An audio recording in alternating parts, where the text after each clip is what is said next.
Boop, boop, hello. Hello.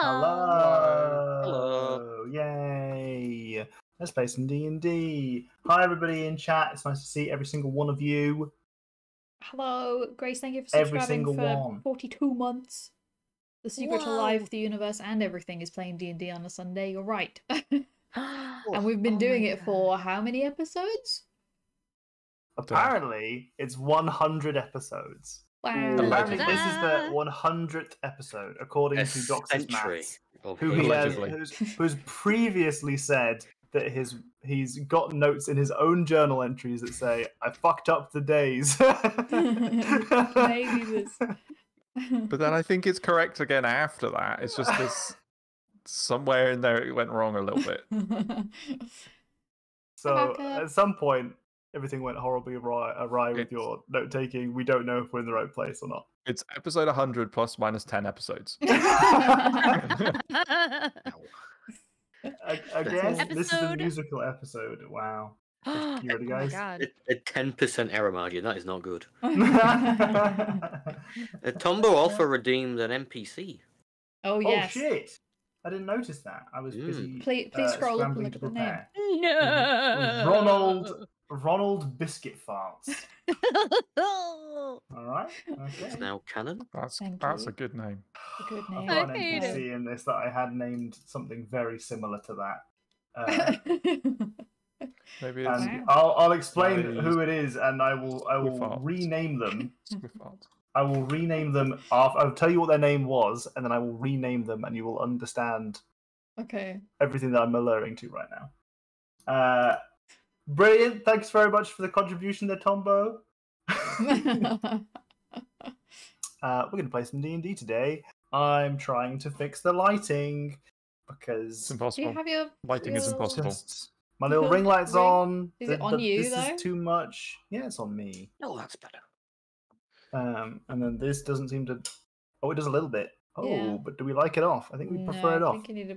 Okay. We don't like it off? Okay, well. You're still in the We've changed our dark. mind. Your ring Well, I light's can't not do bright anything enough. about that. Oh, it blinds me otherwise. Yeah. This is the pain we go through for all you people. This is what we go through, and I'm a bit washed out. But that's fine. We're gonna play. We're gonna. Are you blind fully clothed? There's as close as I can close them. Oh, they don't clothe anymore. No. So it's really They- sunny. they are outside a of the lot back more- this time. Yeah, they're a lot more closed than they appear on the camera. Oh, so it just looks Um, open because the light's like blinding Yeah. through them. Yeah, it doesn't get any tighter than that. Well, let's play some fucking D&D if we can remember how. Because I can't, although I'm not really sure I ever knew how to. We're gonna play. We're gonna play some D&D. In our last session, which was probably a million years ago, what the fuck did we do? You guys were poking around in Weymouth. Weymouth being weirdly a important kind of like point in I'm struggling to describe what I want to say here. It's like a junction in the King's Forest on the road that comes out of the capital of Cormier, and it is hi Saren, and it is kind of an important town, even though its importance doesn't necessarily become reflected a lot by its shape and stature. It is a very small, ran together little village, really, more than anything, that has very small little kind of corridors and alleyways as opposed to roads that are squished amongst the forest itself with tall buildings and little kind of market stalls that are wedged up against the streets.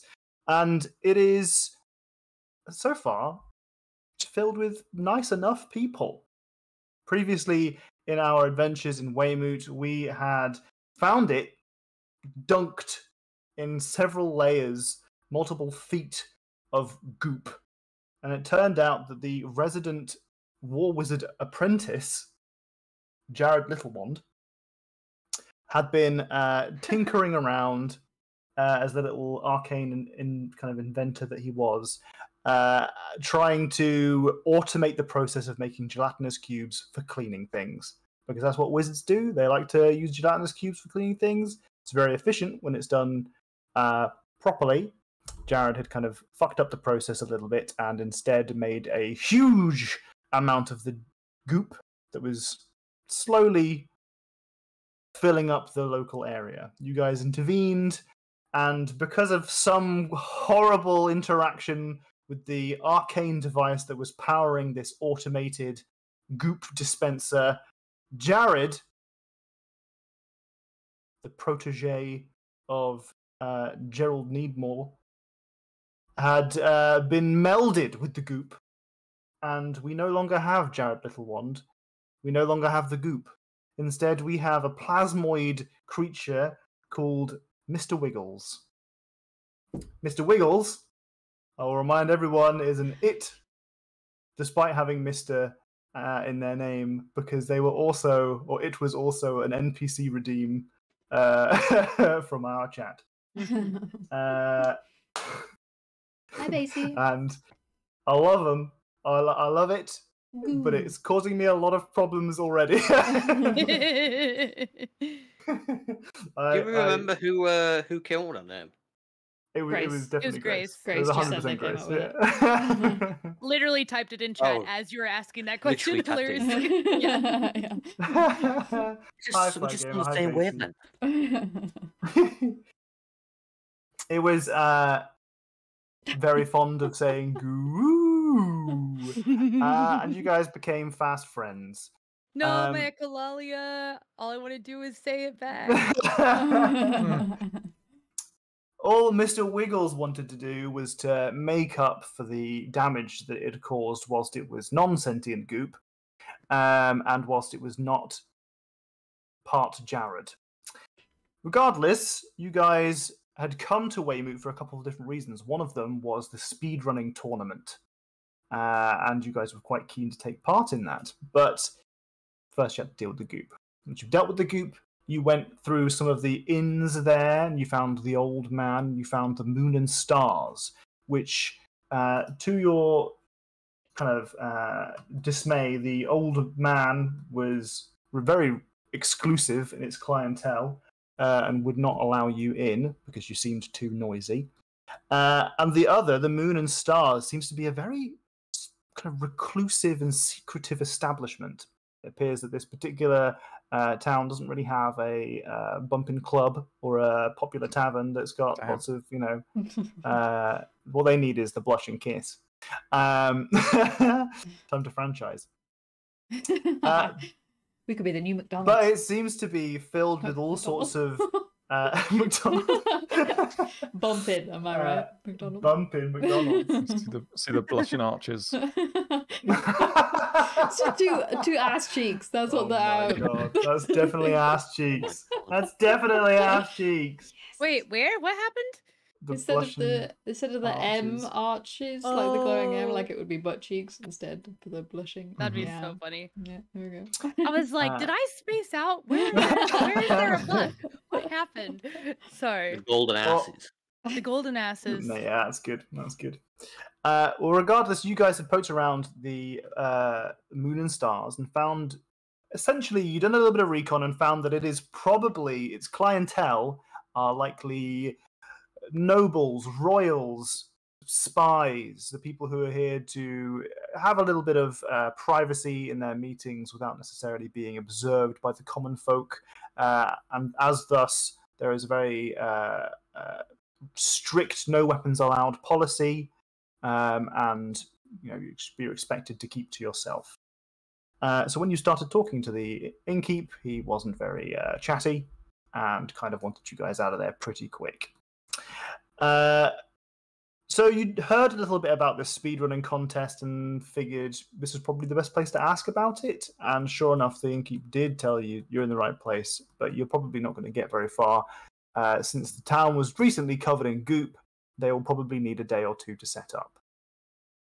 So you set off and looked for something to do, as adventurers are wont, and stumbled across Jean Digglefellow. Jean Digglefellow had a what's the word? Starts with P. Not a pen. Paddock. Paddock, thank you. A paddock behind her house where she had previously been keeping her snail, her pet snail Plop. When the goop started rising, she opened the gate to the paddock and allowed Plop to run free. All you knew about Plop was that Plop was huge and liked eating rocks and stones and the like.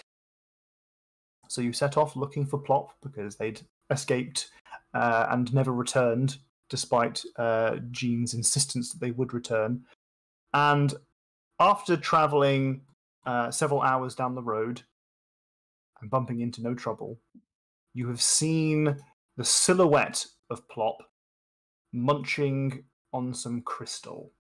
Now I'll bring us back and re-describe that scene after we've done our usual intro to D&D stuff. We like to do a little prompt where we can learn a little bit about our characters and help our players get back into our characters' heads.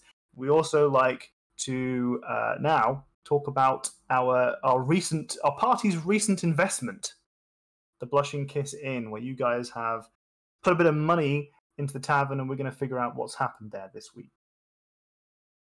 That was as concise as I could be. That was great. Hi, John. Pretty concise. Hello. For me, it was pretty concise. Oh my god, those snail emojis come up differently from when you responded to them, dogs. So there's two separate types of snail for some reason. Oh, I can only see one kind of snail. Oh my god, Yeah, I can only see one. Yeah. I can't put it in Discord because it's going to change what you're all looking at. I take a photo of my phone and put it on Discord. There you The go. retro way. So, first off, we have our prompt for the week. What is the prompt for the week? Now that I say always before our games, I have been cramming prep. Very rarely have I ever been actually prepped in time for the games, and usually I have to also try and rush and find a prompt. Now I have given up that responsibility. It's our players that have to find the prompts, which makes sense because you guys also have to answer them. So why should I pick? And thus, someone else has picked a prompt for this week. What prompt? What prompt? Did you pick it or did you come up with it, Jack? I came up with it as a joke. I think it's now Oh. picked. No, And it was people I thought kind it of was went along with it. picked. Yeah. Oh, It's definitely now picked because we ain't got nothing else. Too late now. We didn't Just know it was a bit. The first thing that came to my mind. I thought it was a Okay. really funny prompt. I thought it Okay, might be we're a bit. gonna go with it then. I thought it might be a bit, but nobody came up with another one, so it's too People late seem now. to like it. Would you like me Shouldn't be to? so funny all the time. I can't help it. Would you like me to explain the prompt, Tom? Yes, please. Yes. So today's prompt, lovingly picked out and thought up by me, is the following: Would our characters rather fight one haiku-sized Oro or a dozen Oro-sized haikus? It's a great question. Mm-hmm. I think it's a lovely question. We're starting off episode 100 strong. Whoa, I can change the brightness on my camera. Oh. Wow. Whoa. Now you're just all washed out. It's better than not being able to see my face at all. Yeah. We're I going- think we're going for 60%. I've Go ahead. decided I would rather fight one haiku-sized Oro because 100 or however many. What was it? 100? 100? 12. A dozen. A 12. dozen. Okay, well, it's slightly better than the 100 that I had in my head. 12, 12 haiku-sized Oros would have a lot of fire, is my worry. There would be a lot of like little fire guns that they would be shooting everywhere. And I think an Oro-sized haiku would have less mobility, less sneakiness. So I was thinking the opposite.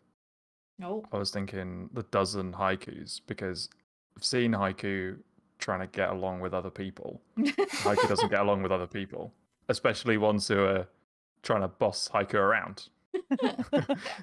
And I feel like if you put 12 haikus together, they ain't going to get along and they're going to end up squabbling and not cooperating. and so you're really not fighting that many haikus at once. And I've seen what I could do at our current Oro size, and no thanks. My mind went on similar lines, to be fair, when I came up with that.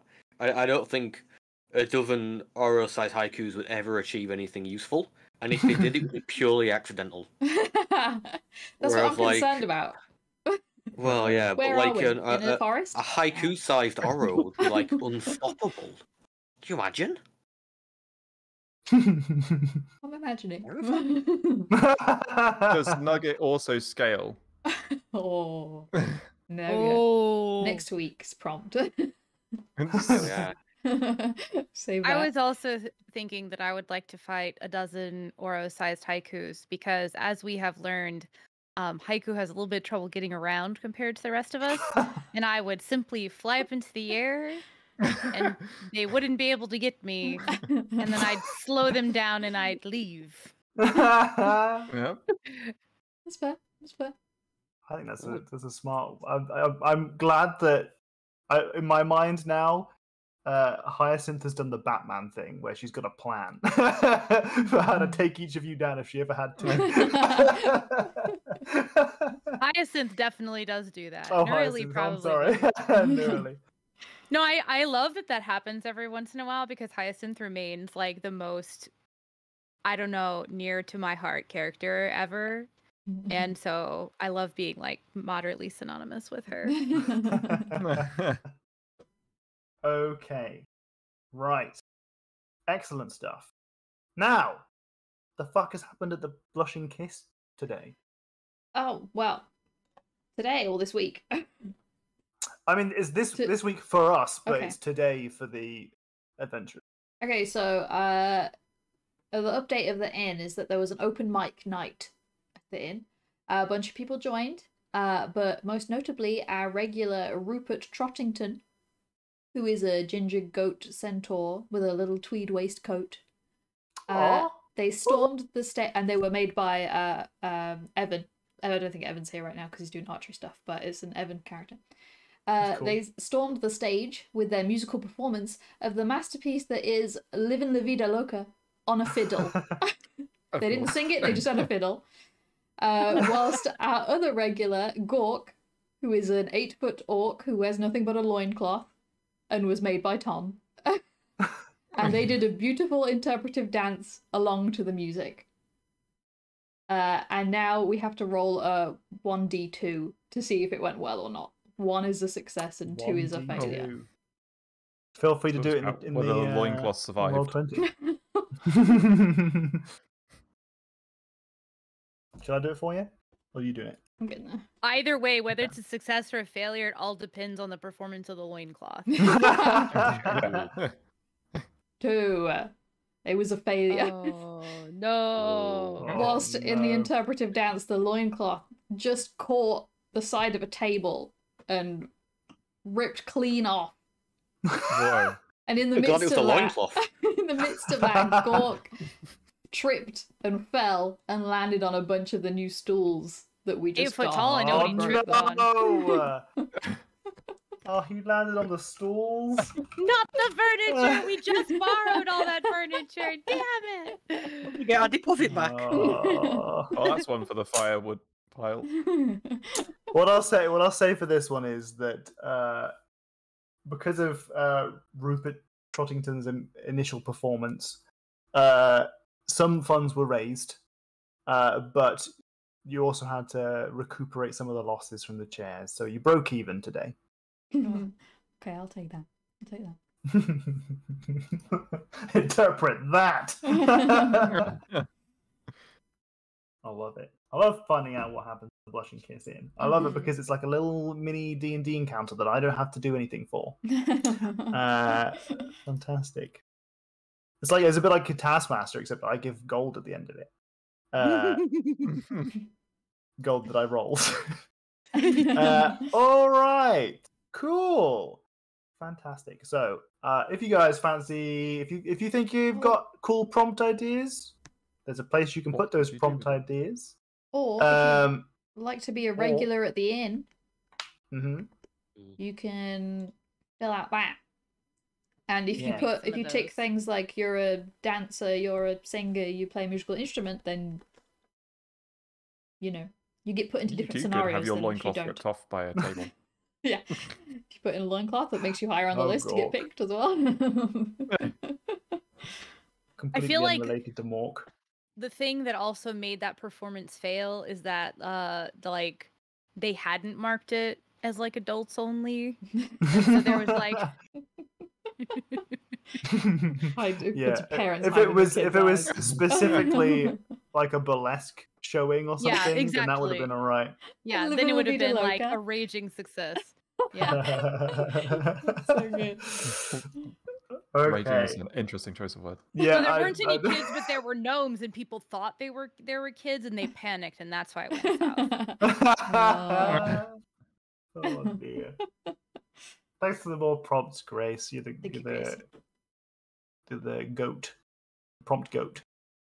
Okay. So I was going to say that I'm going to describe the scene ahead of you once more, but I thought it would be nicer to just have some kind of visual representation. A big snail. Oh, I can't see it. I love how often giant snails come up in our adventures together, Tom. Oh no, it's getting the wrong thing. Oh no, it's brought up the wrong thing. Fuck's sake. That's not What? D&D. Use Firefox one time for my Twitch dashboard, and it's like, let me fuck around with this shit. If it makes you feel any better, earlier when we were testing out the sound alert stuff, and I was like, lol, what if Edge did work, though? I opened it up and I like double clicked and it set my default everything to Edge. And I just had to sit there and I was like, no. This is why you should never open Edge. I did it for the meme and I paid for it. Oh dear. Yeah, I fixed it. Okay. Right. Let's bring you down to Wow. giant snail level. Let's see. That's plop. What's Oh wait, that? what the fuck? Wait a second. Oh, that's Is that not where plop? it is. It's on the wrong layer. 1 second. Whoa, wait, what? It's on the light layer? No, that's wrong. It's on the map layer. There we go. While Tom's sorting with that, I'm just begging Roll20 to make the scroll bars visible always again. And like big enough to be able to touch. Because half the time I literally can't scroll on our maps because they don't show up and I can't find them. Anyway, continue. Oh, really? Oh, really? Yeah. I just middle click and drag it around. Is this where we segue into our Wait. new anti-roll 20? Oh yeah, Yeah, that's how it's our anti-sponsor. Yeah, Roll20 is now our anti-sponsor. We now say nothing but bad things about Roll20 until they sponsor us. Then we'll stop saying bad things. Oh, yeah. I I was like, wait, Take that. what does that mean? I'm Um, tired. I'm like, wait, are these jokes or not? I'm really confused. Okay, so this is the scene in front of us. You can see that there is a caravan that is filled with shards, big, kind of dense shards that have a deep, dark purple hue. You can see that there looks like almost some kind of steam is roiling off of each of them. It's scattered around the place, but there is a bulk in some kind of cone formation that has embedded itself in and around the front of the cart.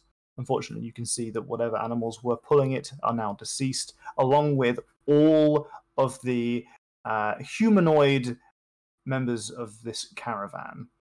However, Plop is comfortably chomping down on one of these big old crystals. Oh yeah, I remember that. Didn't he like to eat rocks, right? That's what she told us or Mhm. something? Yeah. Mm. Oh no. So when you say there's like something roiling off them, would you describe it as like inky or dark? Give me a or- perception check. Okay. Yeah. I will. Yeah. Just have a okay. like standardized ink check at this point. Yeah.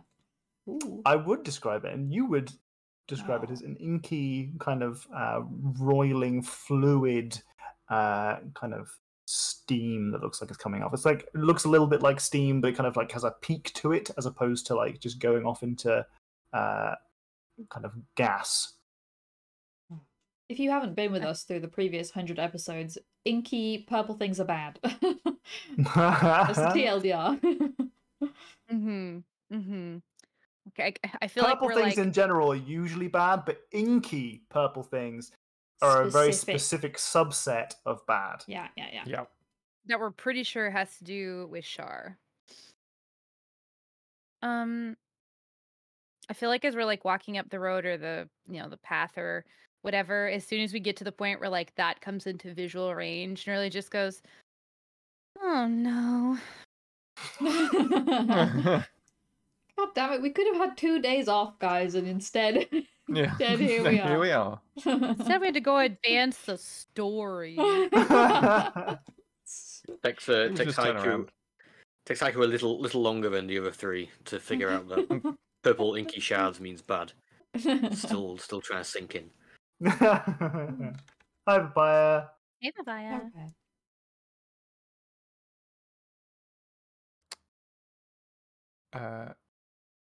I might have the perfect thing for this.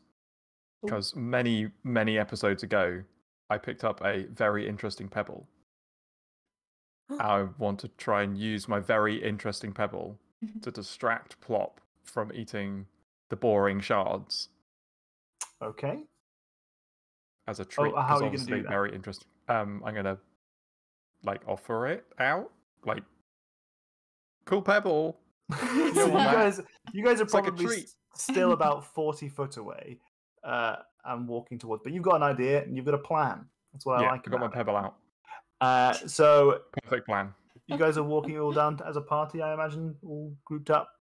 Yeah. Nice, close 5 foot formation. I'm gonna get on good. Nugget. I'm gonna get on. The easiest way for a DM to scare the party is to be like, so would you say, like out of nowhere, would you say that you're all standing, and then to describe in too much detail where you probably are, and you're Are just you in like, a line? Could you tell me who is in what part of the line? Who's in front? Who's in the back? are you all within a 20-foot square? I'm in the sky. Who's now. in front? Who's in the back? Okay. Well, you guys close the distance. Apart from Nugget and Oro, who are airbound, you flying around Safely in and, the air. Yep. Surveying. Safely in the air. Okay. Well, in which case, could the party members that aren't in the air please make a perception? Oh, this is the other scare tactic. Not at the advantage that Randall would usually have. Wow. Oh, do? Oh, I didn't put the music on. We did really well. Mm. You gonna play for me music? Is it playing for you? No. Nope. It was No. playing music It earlier. says, when I it says playing, but I can't Yeah, hear it. I bet if we refresh, it'll play. It's Let's see playing what for me now. happens. It's playing for me now. Oh, I can hear it now, I think. Fab. Okay, so we got I've got a 17 and an 18 for you, Nerdy, which is the The first one was the is it inky? So the second one I is see. the one Okay. you just called Yep. for. Thank you very much. Okay, you guys have rolled very well. So you guys are closing the distance now. You're about maybe 20, 15 feet away from Plop, who you can see is now just kind of wobbling its head around. You can see its eye stalks kind of just moving around itself as it kind of like moves its mouth around the bulk of this crystal, and you can kind of not hear crunching noises, but you can hear it sort of dissolve and crack a little bit. But you hear another noise as well, like pop rocks. Popping candy. You can hear a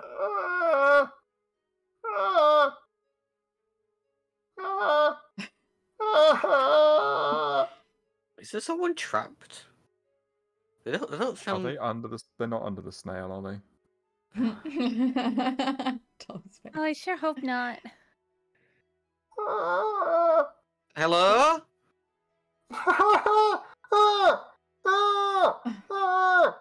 You're not making any sense. Anyone else figure that out? No, keep making noise and we'll find you. Oh yeah, can we echolocate them? Yeah. You I bet absolutely Nugget can. could. Nugget could. Oh yeah. You have to tell me something's happening. I'm in the sky. After you got to flag Nugget and Nora down. After a few moments of walking around, kind of trying to listen to where this sound is, you have a strong suspicion that whatever is making this noise is underneath Plop. It's under the snail. Oh, We gotta no. turn this Plop around. You have to move the snail. Make this S car go. In reverse, yes. Has Randall at this point brought out the very interesting pebble? Absolutely. It's probably been holding it since we've been able to see Plop. Maybe you can lure him away with that. He likes rocks, right? Yeah, this is a very interesting pebble. What's so interesting about it? I don't know. I haven't figured it out yet. I can't believe you've never mentioned this to me, Randall. I think I did.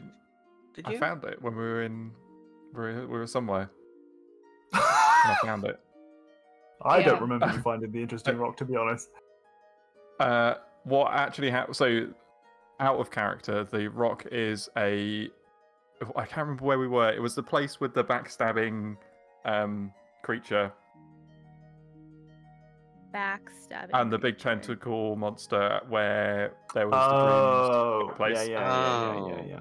And in the maelstrom. Randall was looking for something and completely failed his perception check and saw an interesting pebble on the floor, which he then promptly picked up. Latched on to. And Has that yet to find pebble- useful. He is convinced that there is something special about this pebble. I love that. Okay, so you want to try and lure Plop away using the interesting pebble. Yep. Could you roll This me an must be what animal it's for. handling check, please? Oh yeah, I'm great at that. Guidance. I'm slightly better at that. I mean, I could actually make the pebble interesting if you wanted. It's So you definitely hold up the Is it the 1d4? pebble. Yeah. I mean, yeah, Nice. go for it. We've already got a 19. That's yeah. I'll take a dirty 20. So what precisely is it you're trying to do? I mean, this is a colossal snail, and you are at its base. You can hear beneath it. I'm just trying to get the snail's attention and hope that it will start following the pebble or whatever, and I can lead it, turn it around somehow. Okay, so 'Cause you we need to kind get of it back to the paddock.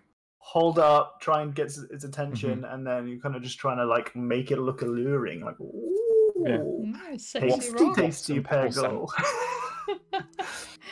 So you are not in a great position to get its attention when you were getting nice and close to it, close enough to hear it.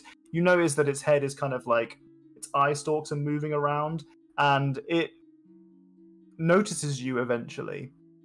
And you can see that one of its eyes has no interest in you, the other is quite close and kind of observing you. And it starts to look very closely at the pebble, and then it kind of moves its mouth. So it's part of it is still on the crystal, and part of it is feeling out for the pebble. You'd think you've got its attention. It's just trying to lure it further away from the crystal. You start It's got pulling it a away. taste now. It gets about 5 foot now. It's now actively broken away from the crystal, but it moves forward slightly, it's doing a turn. It moves forward slightly. You can feel that its body is up against the crystal. You suspect that part of it on the other side has now lifted as it has pushed itself up against the crystal to turn towards you. And you can hear the voice go, "Oh God, help! Help! Please get me out of here, please!"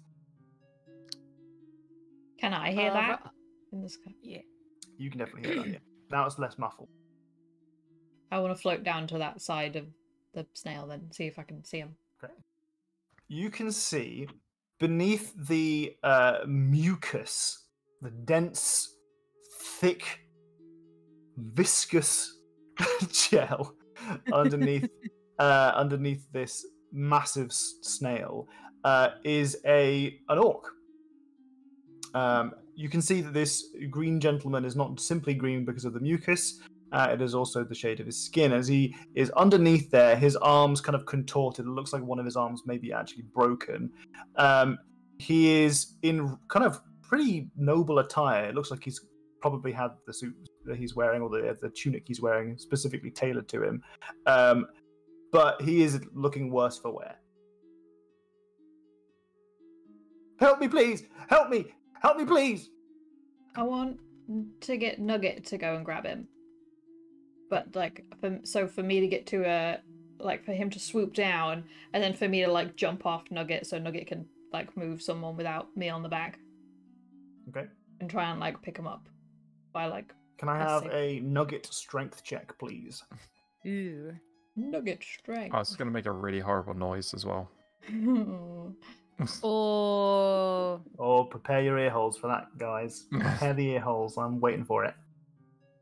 Okay, so with a 10 strength, you can feel the kind of like the thick gel loosen a little bit, but not enough to help the orc free himself. I need more help over here. Right, I'll go running over to help. Same. I would like to start prestidigitation cleaning up the goop. Right, okay, so you start to get away from. Clean away some of this goop. As delicious as it looks to Randall. No, Randall's on the other side, thankfully. No one can see what Randall's doing right now. At this point, Randall, I'll take that D6. Thanks very much, what the fuck? Hello. The giant snail closes its mouth around your hand. Bones or rocks? Bones are rocks. Bones are rocks. So what I would like you to do is to make a Constitution saving throw, please. Oh yikes! I'm gonna let that one slide, Cyborg, because you called him Dr. Tom. That's the only reason. That's You're not going on my list for that. So it's a graduation present. Thanks. This isn't against disease or poison, right? No. Damn. It's mucus. Yeah, damn it. It's against mouth. Okay, so you are going to take... Ooh, I don't like the start of that. I only have 50 heals. Did we rest before we came here? I don't remember. You did not rest, no. Okay, good. That was a good decision. Oh. Well, no, because we went out in the morning, didn't we? Yeah, and you had a short rest, but you didn't have a long rest. I don't remember. All right. I remember. Fair enough. You take 3 points of damage as no. Plop kind of closes his mouth down and starts to... It's more bludgeoning than anything. It's just the sheer force of the kind of goopy mouth as it tries to suction the stone out of your hand. You lose the interesting pebble. Oh no! A pebble. So in my mind, it's like when you grow up around horses, you learn that if you're gonna feed them like a little treat, sweet feed or something in your hand, you have to keep your hand really flat or you'll get bit by the horse. I figure that's what's like in my mind is like he just wasn't holding his hand right and he got munched. Yep, got a little bit of munch. Just a little bit of snail munch. It's a graduation present. I assume you graduated from something at some point. That's really funny. So it does a little bit of crunching damage as it takes it away. It doesn't necessarily have any big old teeth in there, but it's taken just a little bit of hit points with it. Munch damage. Can I try and grab the pebble back? You absolutely can, yeah. I want to try and grab my pebble back. That's my pebble. Give that pebble for like 20 episodes at this point. Give a strength check, please. Oh. I mean, That's a save, but I mean, I'll take the save. It's trying to take it away from you, so sure, why not? You are able to just about hold on to the pebble. Are you trying to yank it out of the hand? yeah, I want to keep it out of its mouth so that it's like has to come towards me. Okay, all right. I'm trying Well, to get you it to, do like, so turn around. quickly. You manage to bring it out of your mouth, and it seems genuinely interested. Like it actually turns all the way around and kind of removes itself from on top of Telling the orc. This orc noble is embedded deep in a very thick layer of this mucus. Oh, lucky man. Plop has now moved away, maybe 5 foot away. Oh, really came out of nowhere. Maybe Plop is now maybe only like 5 foot, and is moving to close to 10 foot away as Randall starts to coax Plop away with the interesting pebble. But this orc is deep in this goop. What else we got? Haiku, what you got? How can you help? Okay. I was here to pull the orc out. I've got nothing to clean them up. I'm prestidigitating bits away as quickly Mhm. as I can. I'm looking else. What else I've got? No, that's pretty much it. Yeah, that's pretty much it. You're I mean, definitely making some strong leeway with your prestidigitation. does it seem like they are a particularly strong gentleman themselves, and they're just, broken arm kind of thing? You could do a medicine check if you want to try and give us some estimation of Yeah, I'm real good at that. I rolled poorly, but I am proficient. that. Okay. So you recognize that this is an orc gentleman, and whilst orcs are typically stronger than the average human is, this is a noble. You don't know much about. We could do a history check if you'd like to find out if you know anything about orc nobility. Yeah, that sounds right. I don't. Yeah, you don't know too much about orc nobility or what this kind of raiment might suggest about the individual who's. But he doesn't look muscly like Garius Serial, so. No, he doesn't look hench. What's hench? Not worth saying. Have we not described hench before? I don't think so. I think that's a doesn't- new one. Buff. Oh, okay. Buff. Hinge Yeah. is buff. Yeah. Can you spell that? I've got a Like henchman. etymology. Okay. Oh, Yeah. okay. That's all right. Hench. Like bench. I like it. Like bench. Oh no! It all comes back to bench. Okay. I think in the middle of prestidigitation, I'm gonna be like, oh shit, his arm looks broken, and I'm gonna do a little cure wounds, and maybe he can like help him, Yeah. and try to. Oh, do I use my last fucking? Yeah, I'm just gonna first level is fine. He's probably just. Yeah, that was the right decision. Yeah. Okay, well, you see the bones kind of meld together a little bit, and he's, oh, thank you. And he kind of puts out both arms ready to grasp onto someone who's pulling him out. So if someone wants to try and do a strength check with advantage. I'll pull him out. That better be haiku guidance. Thank you. No, you can help. Potentially maybe. UK thing? I think it's probably a UK thing, yeah? Yeah, sounds very good. Wow. Yeah. Okay. So you successfully 20. managed to pull the gentleman out of the mucus. He stands in front of you. He moves steadily away. You can see him kind of like just hobbled a little bit, simply by probably the pressure being alleviated, as he kind of slumps away from where he was previously trapped. And he turns to you and he says, "Thank you, my heroes. Oh my goodness, you've saved me from this monstrous beast. How much to slay it?" Oh, we're actually taking it back home. How did you end up under it? They don't move quickly. I didn't wait, fair maiden. I didn't pause and allow it to roll over me. I was unconscious. Oh, I'm so sorry. Why What were you happened? unconscious? He gestures around. Well, you see, my party was attacked viciously. Many of them, it appears, have been slain. Does he look like he is an adventurer? Does he have a weapon? He does not. No, he does Okay. not have any weapons on him. He has a kind of like a small like satchel on his side, but you can see he's got like one or two rings on his hand, and like he looks like he's not really the adventuring sort. Okay. Um, Party. I love this. I'm so excited to find out what his role is here. I think party it may be being used in the general sense, not in an adventuring Oh. party sense. That's fair. This is me. I did this. Me. Hi. I'm the problem. It's me.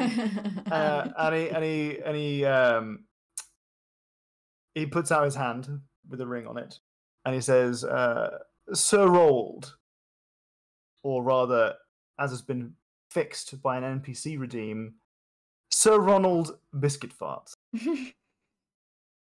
Oro chuckles.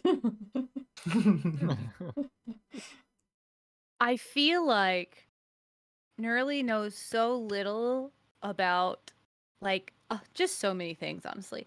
But especially like the customary greeting in this case that she's like, what is the like shaking hands version in this role? Didn't we say it was like a So he's put his hand out essentially for his ring to be kissed, and the shaking hands version would be you putting your hand underneath his hand in an awkward trying to shake his hand kind of deal. Okay. Yeah, I think she would just kind of like, I don't think she would know what to do because it's not how people usually gesture. So she just kind of like looks at him and looks at his hand and then looks over at Oro, because Oro always knows the stuff, teaching us about like circus language and stuff. And you just get this like up, down, Oro puzzled, Nerly look.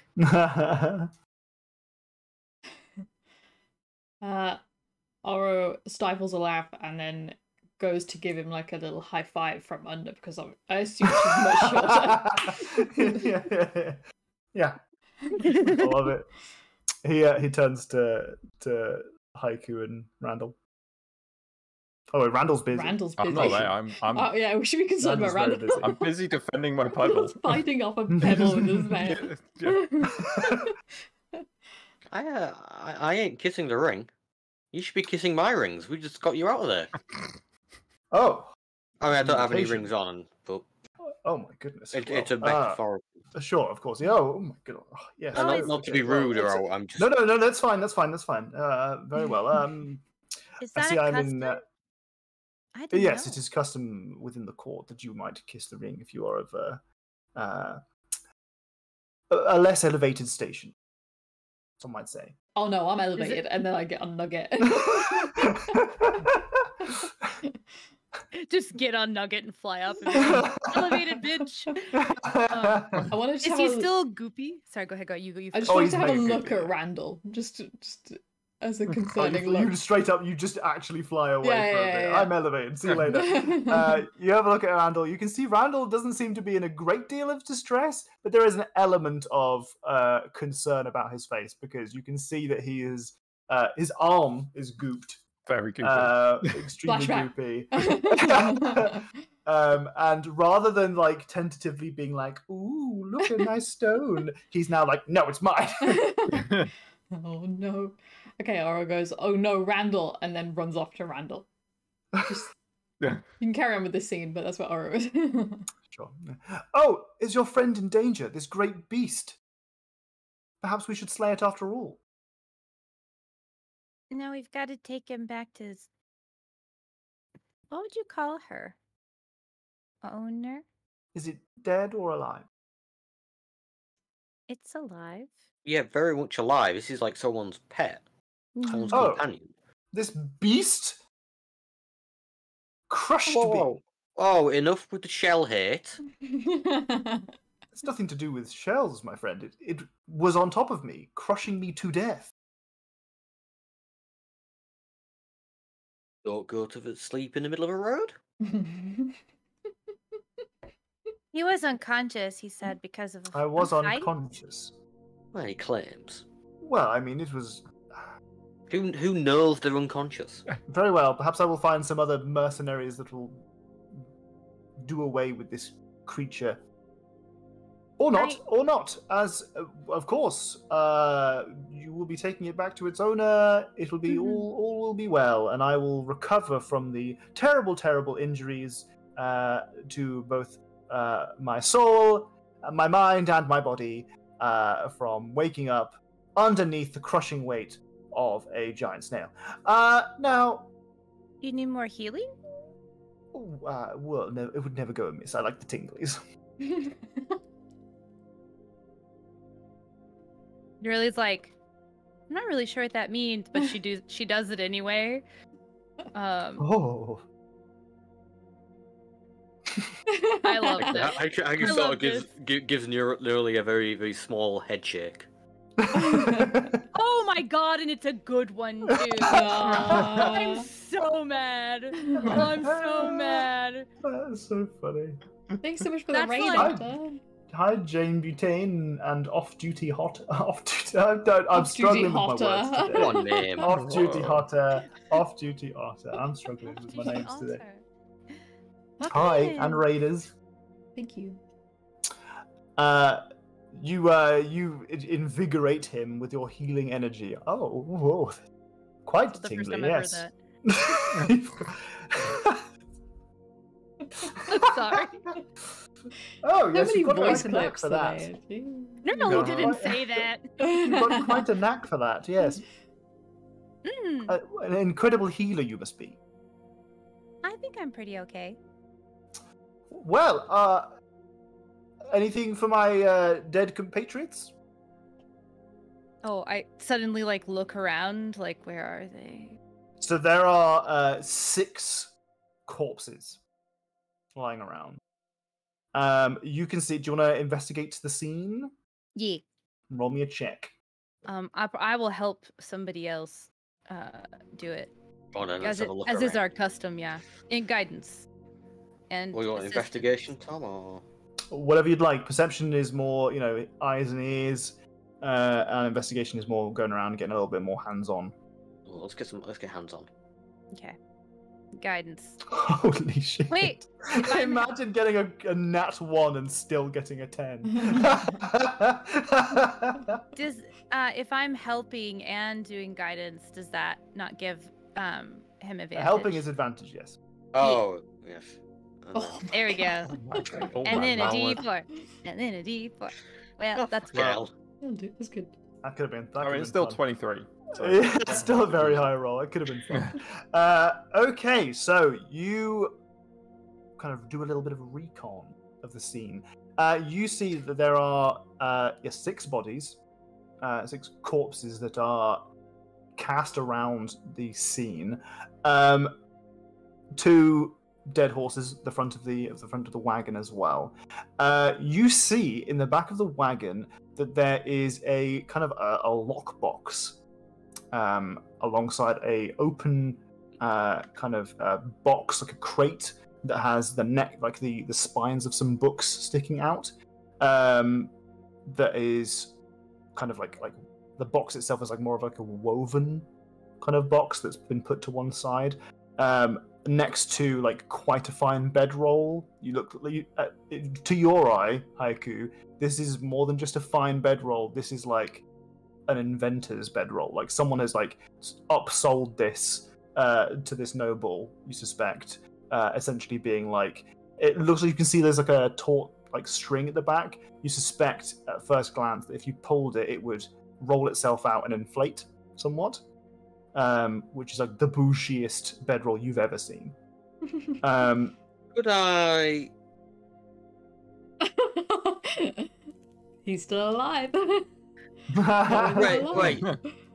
Oh what yeah. alignment Is is your character? it the orcs? Alignment and Schmeiman, am I right? Does it look like it might be used by an orc?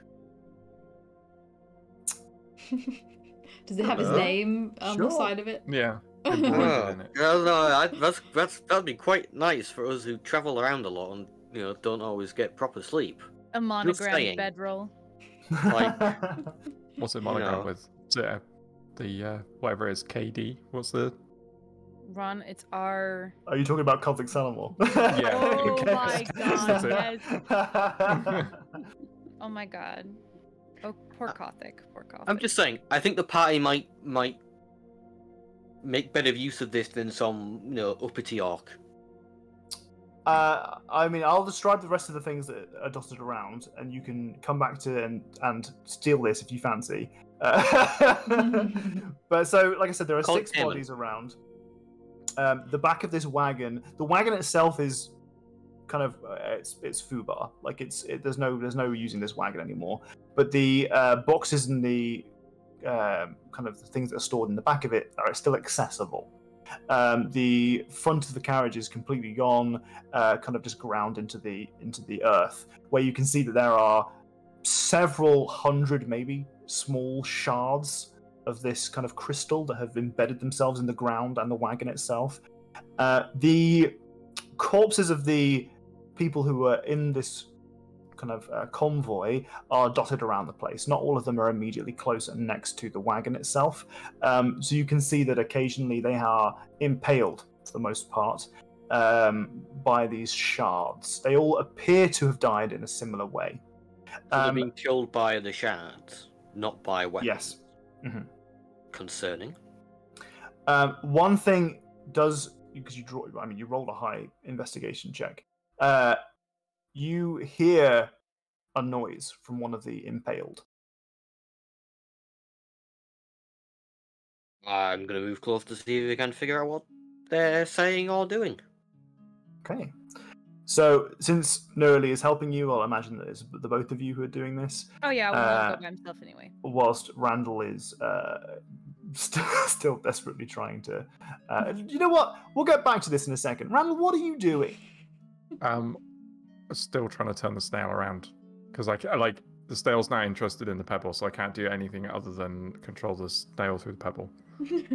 So at this point, the snail is no longer crushing the orc. Yeah, but we need to have the snail turned around, and I don't know how long that's going to take. Right. Okay. It might be a 300-point turn here.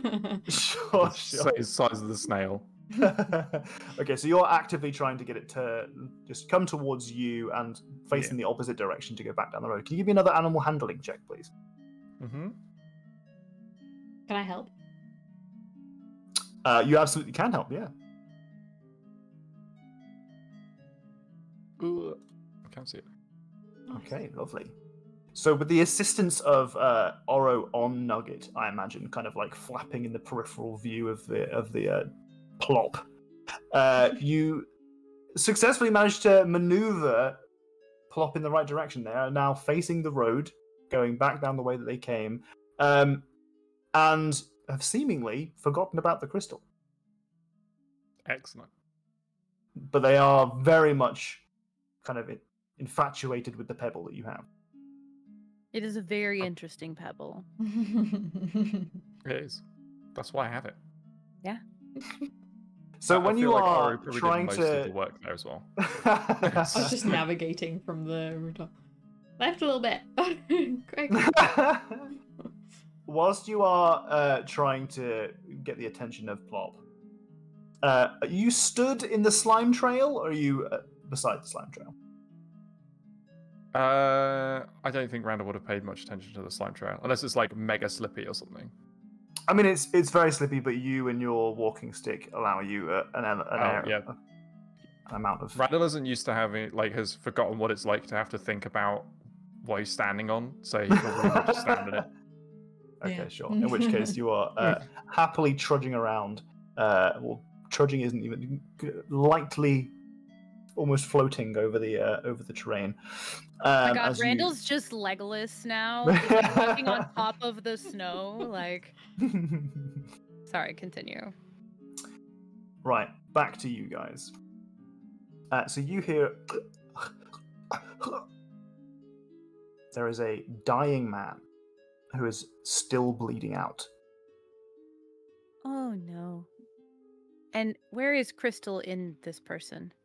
It is fully in his chest.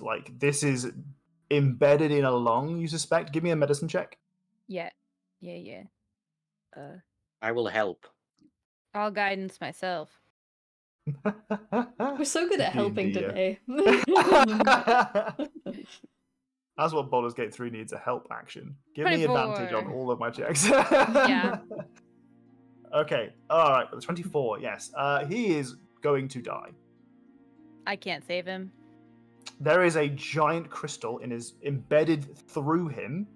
It's almost certainly, possibly a couple of feet into the ground. Moving it out of him is probably just going to get him killed faster. Yep, cause him to bleed out. Yep. Okay.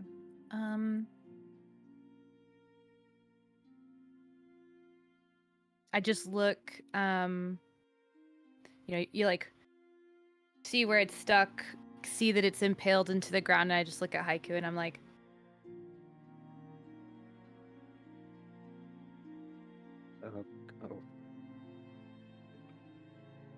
Sir?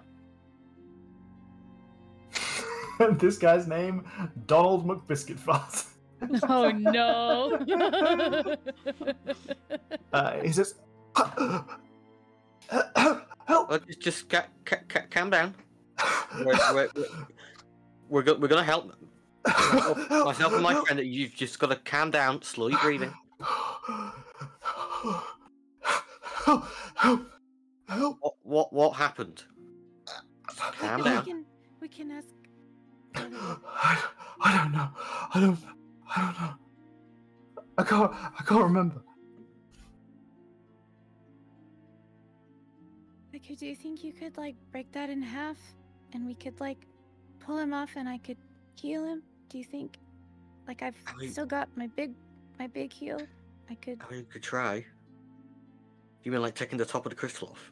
Yeah, like could you break it? I don't know. With you're real smart. Could you use your brain? Oh God! Oh Jesus! Let's think.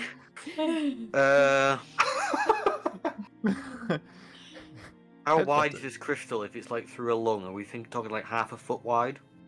Yeah, A foot wide? about half a foot. Half a foot wide.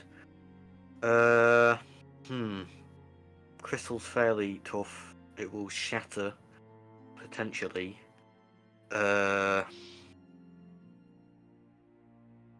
I hate what I'm about to suggest. What's the shape of the crystal? Is it being tapered in, or is it coming out? Tapered. It is tapered in. Yeah. It's tapered in. Imagine a quartz. So like a spike through him, Yeah. basically. Mhm. Yeah. Oh, okay. Literally, prep your healing spell. Mm-hmm. I'm gonna cast Levitate on this guy, and we'll try and just very gently just slide him off. Desperate times here. It's the only thing I could think of. I love it. I love it. Nurli is like, Haiku would know better than me, right? How to do this. So she's ready. Oh God. my God! Haiku's not Right. a healer. All right. So you're going to cast Levitate on this individual, and then And they are extremely going to carefully float up. levitate them off. Yeah. I And, will. like, as soon as they've cleared like the tip of the crystal, Nurli goes in with the Yeah. healing. You don't want to weld their insides to a crystal. We've already created one life form in the last day. Okay. All right. So you use Levitate. Make sure to mark your spell slots and whatnot. Yeah. And they are. I mean, so Levitate gives something the ability to levitate. It doesn't initially like just they don't fly off into the sky. Otherwise, that's a whole other thing. So you cast Levitate and you start pulling them up off of the crystal. Yep. Okay. Can you give me a medicine check, please? This is unfortunately going to be unaided, and it's going to be Haiku only. Oh no. Okay.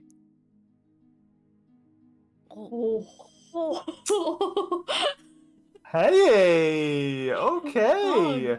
All right.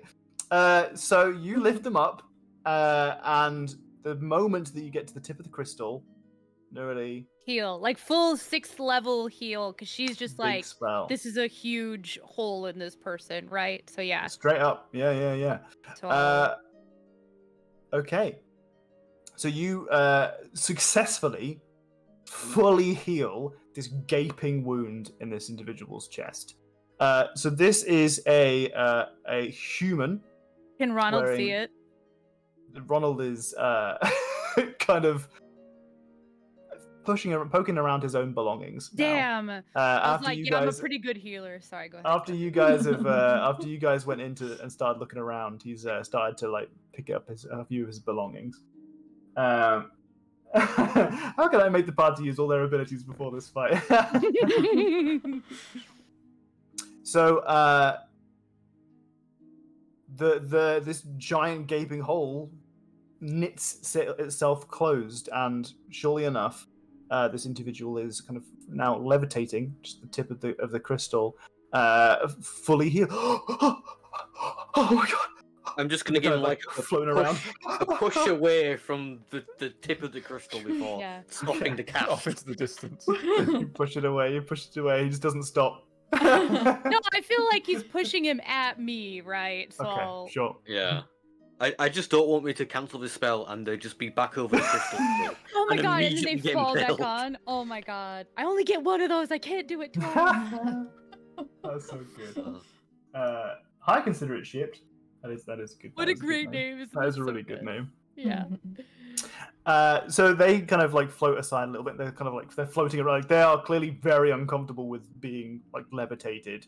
I'm trying to support them. Like when Haiku yeah. pushes them to the side, I'm Mhm. trying to, Mm. make them feel like they're So- not just floating. This is a human male. He's got kind of short, braided hair, and he's kind of like wearing like a tight leather tunic, with like some armor over the top of it. Sorry, what? Oh, said how tight, I don't know why. How What'd tight? you It's say? also got a big hole in it. It does have a big hole in Tight. it, yes. And he kind of like, you can see that like beside him is a kind of a short bow and a quiver. The contents of his quiver is emptied on the ground. He has a quiver that's still wrapped around him, where the shard did not pierce his chest. And he kind of like puts himself at ease a little bit on the ground. Oh my god. Oh, thank you so much. Yeah. Now, where am I? Who are you? I'm Nerly. Haiku. Hello. Who am I? I don't know. We just came for the snail. Okay. Ronald, who is this? Ronald pokes his head around inside the wagon. Henchman number 1. Mercenary man. Guy with a bow. Alright, get back to whatever you're doing, Ronald. We'll handle Okay. things here. Sure. Chuffing hell. Do you remember nothing? If you're a mercenary, you probably have paperwork, maybe, with your name on it. Like, we have contracts from the Adventuring Guild, and we had to sign them. I have some of these. And he kind of opens up a little purse, and you can see that there are some coins in there. That's just money. What's money? It's Money how can be you... exchanged for goods and services. What are goods and what are services? Oh no. like food or a night in an inn while you're traveling. What is food?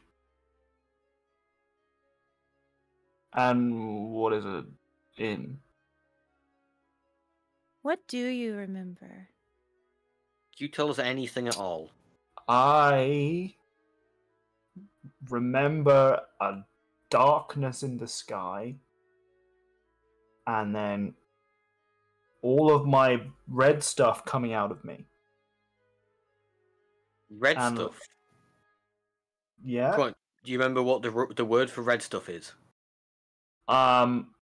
It feels bad. Yeah, it's meant to be in you. Oh, yeah. I don't know. You know Begins with what? a B. Do you know what year it is? What's a year? Okay. I told you. I'm gonna dig through my stuff. He just looks like a normal human, right? Like, Yeah. okay, He's clearly some kind of mercenary for hire. yeah. Do you know any spells to bring memory back? I don't know any. If there was like a disease or something that caused this, then the healing spell would have fixed it. And I'm gonna pull out some rations, like some dried jerky or something, and be like, "This is food," and I'll give it to him, Okay. And he holds on to it. and you eat it. Eat. Put it in your mouth and chew. Mm-hmm. And this is my mouth. Mm-hmm. Yeah, you're talking out of it now. It's where the sound's coming from. Huh? I'm gonna take a piece out too, and I'll show him like what to do, like bite it, chew. Oh. That's something. Remember what our names are? Haiku and Nerly. Okay. So you can take on new information. You fixed my chest after I was on that spike. Mm-hmm. Mm. Darkness in the sky and the spikes rained down. Is that what you think happened? Or did they come up from the ground? I don't know. That's fair. I'm sure I could determine that with the position of the spikes and the impacts in the ground. Ooh, maybe, yeah.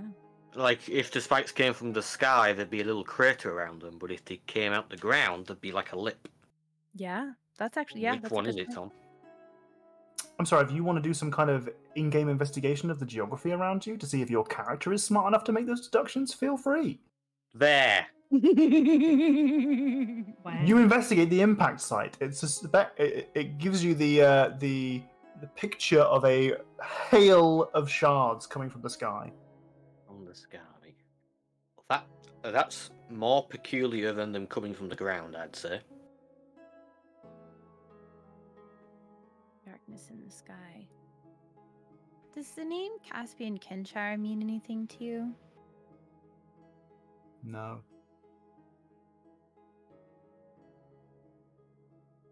Ronald, Yes? does the name Caspian Kenshire mean anything to you? Nope. Okay, continue. Carry on. It's got the stuff, Haiku. And she points at the other ones that are still, or if that one's still radiating grossness or whatever. I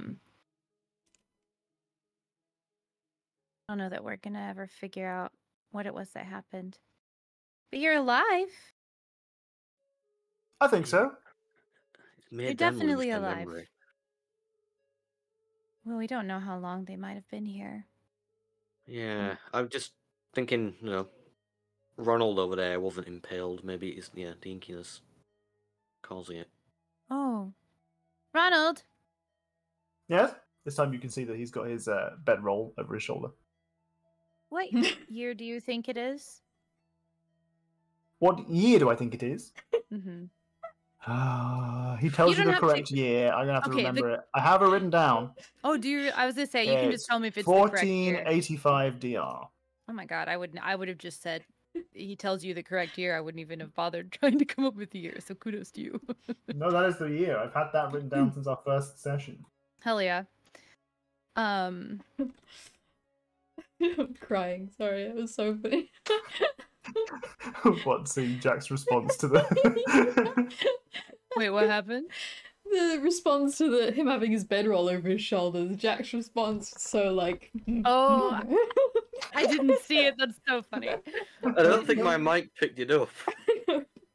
And I think I had clicked into my character sheet, which just it brought it up and just barely covered your face, so I didn't see it. I clipped it, so you'll see it later. Well, we could take you back to a town. We have to take that snail back anyway. Okay. I mean, I'm there'll be sorry. like some kind of, not to say you're not. There'll be like another healer in the town. Maybe we can hand you off to almost. I'm just thinking. Maybe somebody who can work with memories. Hmm. Okay. In the meantime, I feel like these crystals are bad, and we probably should do something about them. What, like get rid of them? Yeah, I mean, I'm down for that.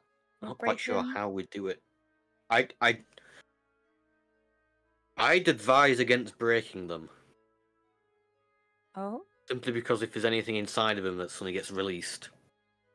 that's a good point. Okay.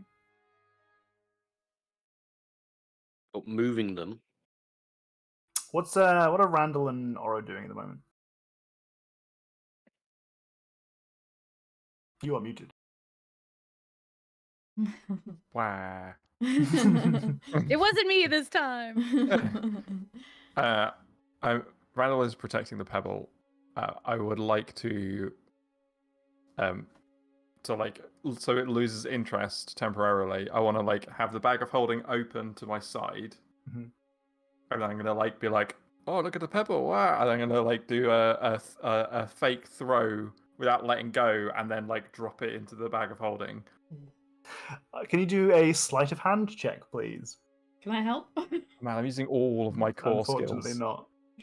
These are all of my core skills I'm getting in today. Animal handling and sleight of yeah. oh, And I am not proficient, funnily Not enough. proficient. It does not appear to have been distracted by your incredible show of skill. You do successfully go and you do the like fake throw, but as you go to drop it into the bag, you drop it onto the floor instead. I scrambled to pick it up. Now let's roll initiative, Oh no. just for the sake of this. Yes. Obviously, the snail has a great disadvantage compared to you in its dexterity. This But couldn't be. you rolled really badly. The snail is also very slow. I It think. is very slow. Randall, you do have a As a- D6. I do So have a do I. D6. I might need that in a oh minute. yeah. Oops. Oopsies. It moves. It just so happens to be that it was moving to like circumvent you anyway, and intercepts the pebble before you get a chance to grab it. It is in its hand, and it's in its mouth, and it's starting to digest it. Well, I mean, I'm going to try and grab it. Go for another strength check, please. In the background of this scene of this pebble being passed back and forth, there's Haiku and Nerily like a scene of saving a life life. Yeah, it's like life and death in the background around. They're just fighting a snail for a pebble. And Aura's watching them both, all of this thing, and I don't know what to do. I don't know which is more important. It seems What do I to have do? that covered, but that does seem very important. And what's going on over here? Okay, so you take 4 points of damage as you ram your hand into the Worth snail's it. mouth and pull out the pebble. At this point, you can see that its surface is starting to slowly get digested. You can see that there are kind of small pockets in the stone Oh, that have been my dissolved. pebble. Oh, shit. Randall. Give it a wash. Like, I'll just like wipe it off and put it in the bag of holding. It's enough Okay, pebble for you. you drop it in the bag of holding, okay. It is safe and secure. What does Plop do? I turn the snail around. Plop starts to investigate the ground looking for it once again.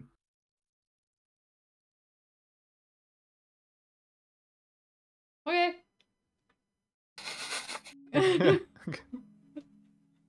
What you guys been up to? Turn the snail around. Do y'all make it back over to us? Is that what just happened? I think Yeah. we've turned around. Okay, but Before you get a chance to bump into Haiku and Nurali, you bump into Ronald. Oh, oh, pleasure to meet you, sir. Hi. Pleasure to meet you. Who are you? Oh, my name is Ronald McBiscuit Oh. Farts. No, not McBiscuit, just Biscuit Farts. And he puts his hand out with the ring on it. I feel like Randall would know the correct thing to do and would do it. Okay. Well, there is a goopiness to his hand and the ring that rests upon it, but that entices him more. it gives you some flashbacks to some previous goopy adventures. It's familiar. But oh well, it's nice to know that someone here has some decorum about them. You and your party have saved me from being crushed beneath this beast. Although I've been told that your party are not amicable to slaying it on my behalf, I've decided to let that go. Unless you could be tempted. No, I managed to get my pebble back, so I'm so sorry. Oh, I see. And that pebble is important to you. Yeah. Obviously.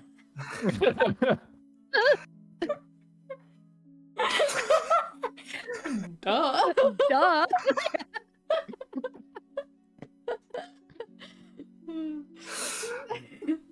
Very well. Yes.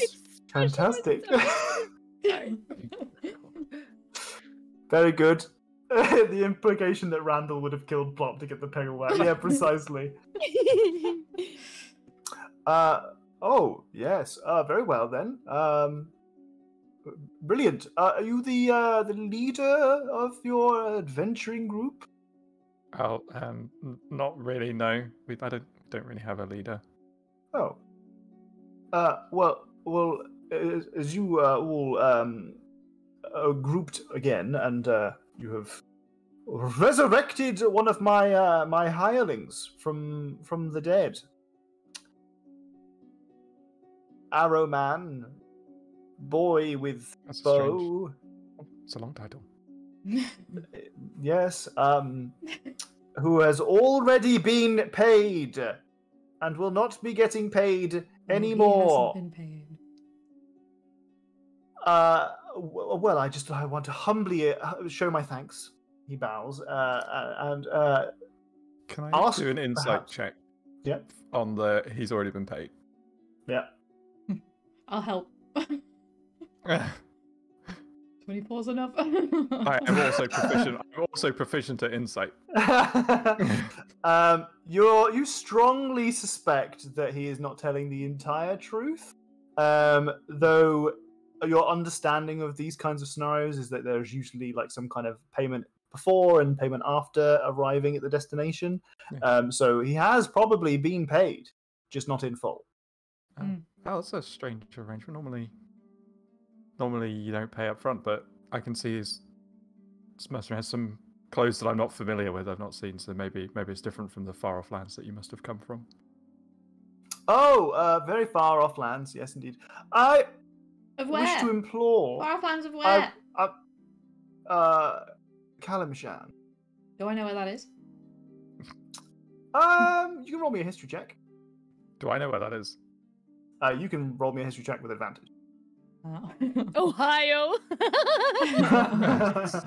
No, Oh, isn't it fuck. Canada? Oh no. I'm also proficient with history. Did you You say are. Canada? Sorry, go ahead. Oro, you have never heard of that place ever. Randall, you have heard of it. You don't know where it is. Yeah. I mean, you've read about it in stories, but it's never like your immediate interest has usually been around kind of like the Cormyr Sword Coast region. That's been your primary area of interest. So when you've heard of Kalimshan, you've been like, oh, that place. And you've never really, in your mind, at least this is how, you can correct me if you feel differently, in your mind, it's on the reading list. You just haven't got to it yet. Yeah. I think Randall will probably be quite methodical about like going outwards or like some specific order for like area or whatever. Yeah. Oh. So it's a place that you know about, but not much. Wow, how do you? So if you pay the people up front, how do you stop them just like walking off with all your money? Oh well, we're a very responsible folk. Oh, so you wouldn't lie to people to like Get out. I am a businessman first and foremost, and I won't lie to you here and now and say that I've never lied.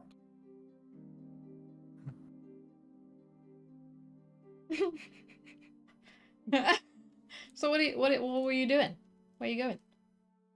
Oh well, I'm hoping to make my way to Weymouth with my caravan of hirelings who were supposed to protect me. And apparently, they are unable to protect me from spooky, scary things in the sky that shoot shards.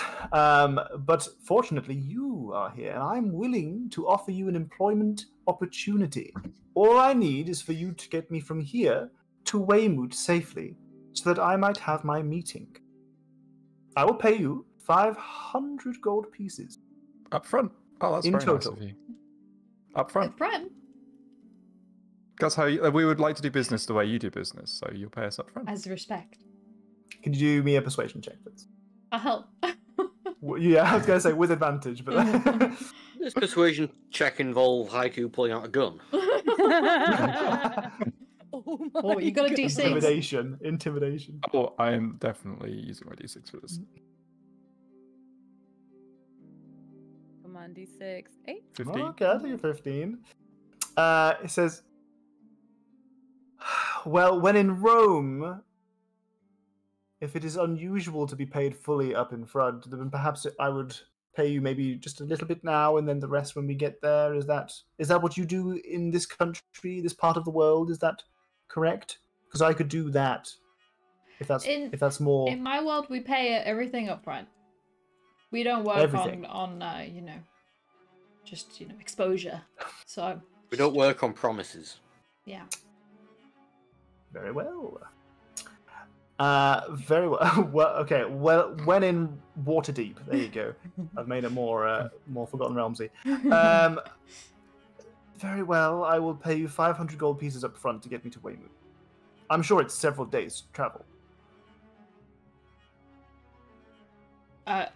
Jenny and Oro don't remember. I mean, Jenny doesn't remember where Weymouth is. You guys have been. It took you a couple of hours to get here. Yeah. Oh. We should make sure we have the money before we tell him how long it is. Also, question him on that thing where he said something was shooting the crystal vein. Yeah. Yes, we will take you there. Oh, right now? Yeah, well, I mean, it seems like those two are talking to that guy that they revived, which is pretty sick, by the way. That's well, it's yes. Well, you must be very powerful adventurers in order to revive someone from the dead. Yeah. Perhaps I will pay you dead. once you. Sorry, I'm kidding. He wasn't dead. Very nearly. Oh. Well, Me that's yelling fantastic from over. news. Yes. Okay. Well, I'm assuming you guys have now grouped up. Oh, okay. Did you ever turn off the levitate spell, Haiku? Yeah, I would have. Okay. Yeah. Just a Help the guy mercenary up. floating around in the back. Yeah. Ooh. Yeah, So- he wasn't dead. Oh, I'm happy to pay up front, and I will do so once you have collected my belongings and put them upon your own vehicle. I reach out for his belongings. So he's gesturing towards the back of the wagon. I go and I look. What's in there? Do you want to give me an investigation check? Set it on Sure. fire. Oh no. Right. Oh no. No. Oh, terrible. We've been tasked to escort him to Weirloon, not to carry his shit. The one investigation check I ever roll well, and it's going to be to make sure I get all this asshole stuff. So you, when looking around the back of the wagon, like I said previously, you find that he has the bedroll around his back now, but you find a very fine blanket that he's clearly had kind of loomed custom for him, as it has his initials embroidered upon it, and his likeness. The entirety of this massive blanket has his own face on it. This kind of well sculpted orc man. What a dick. No, it looks like him, but it's obviously like an extra flattering. Yeah, it's extra version of him. flattering. Yeah. Okay. You see a small lockbox that you suspect probably has some gold in it. You can give it a bit of a shake, and you can feel that it's got a fair amount of coin. Do you want to try and take a guess at how much is in there? Yeah, sure. Based on like the size of it and the weight. Yeah. Just give me an investigation check. Or a perception check, maybe. Whichever you Yeah, I'd fancy. love perception. Yeah, there we go. You would estimate probably about 2,500 gold are in there. All right. Okay. So just a blanket in the lockbox. That's all he's got. There is also the wicker basket that is filled with books. What kind of books? Forget the gold. What about the books? There is a book in there that you find to draw your eye. Ooh, okay. And it is called Torturous Pastries, Volume 3, Pain au Chocolat. Nice. That looks like one of Oro's books. So here's my thought. How strong is the tree on the back of the snail look? I mean, it's a sturdy tree. I'm gonna roll up the blanket and the lockbox. I'm gonna put it in the wicker basket. And I'm gonna... the gold is probably pretty heavy, so she's struggling a little bit, and she does the thing where she's like having to lean way over and like carries it over to the snail and looks for like a strong bough that's like not too long so that it can be pretty centered over the snail's weight, and like he's our Lovely, vehicle jubbly. now. Yeah. Okay, so Plop's now your vehicle, upon which you have put the wicker basket, the blanket, and the lockbox. Okay, fantastic. He says, "This is most unusual, but I feel like I'm some kind of adventurer, you know? Not some boring horse-drawn cart, but instead a majestic beast, a majestic creature is a very, very cool, yes, very chic right now. It'll be a good story to tell people. Now, Did you say I fixed a hole in his chest? It was like this big. well, I feel like my money is going to be well spent, and he hands you a pouch full of gold. I hold it. How much does it feel like? Give me another perception check if you like.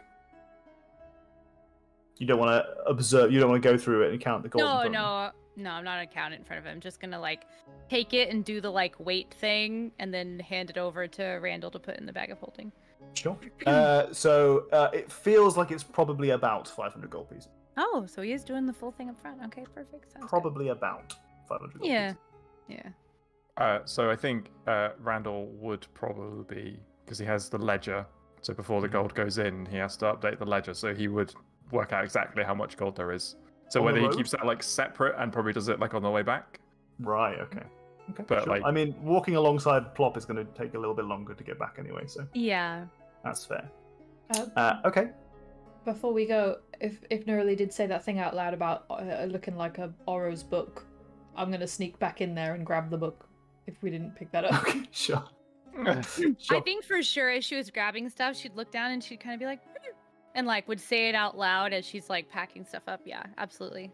Okay, Sure. I'll sneak back in. Do you want there. you want to try and steal the book before it goes up on the on Plop? Yeah. I'll be like, oh, I just Yeah. need to tie my shoelaces, and then I'll run back into. Can you give me a sleight of hand check? Sure. I mean, the basket was probably pretty low to the ground anyway because Nerly was struggling with it. 23. With a 23, you successfully pilfer the book from the wicker basket without drawing any suspicion. Nice. Hell yeah. Right, now before we continue, shall we have a bio break? Yes. Yeah. Look it out. I would like to know what the grimoire is doing as well, but we can do that when we get back. If Oh, it's don't doing worry. anything, and I want to investigate some things. Don't say worry. it like that. Don't say it like that. Me, like, no. Don't fear, it was going to be brought up. Okay, if you guys are Pages are just get the pebble, get the pebble, get the pebble. if you guys are new here, our bio is very breaks important. take as long as they need to, which is usually maybe like 5 minutes tops. We kind of do our business and come right back so we can play some more D&D. So now's a good opportunity for you to make a cup of tea, stretch your legs, get some hydration, empty yourself, whatever you need to do. And we'll be back very soon. Yes. I'll be running an ad in the meantime, so if you don't have ads, Oops. congratulations. Congratulations.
Hello, chat.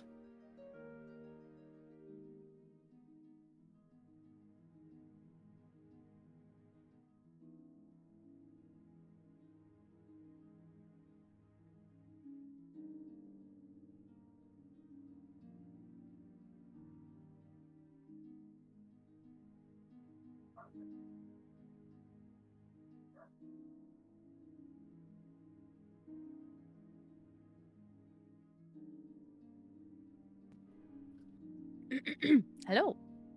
Hello.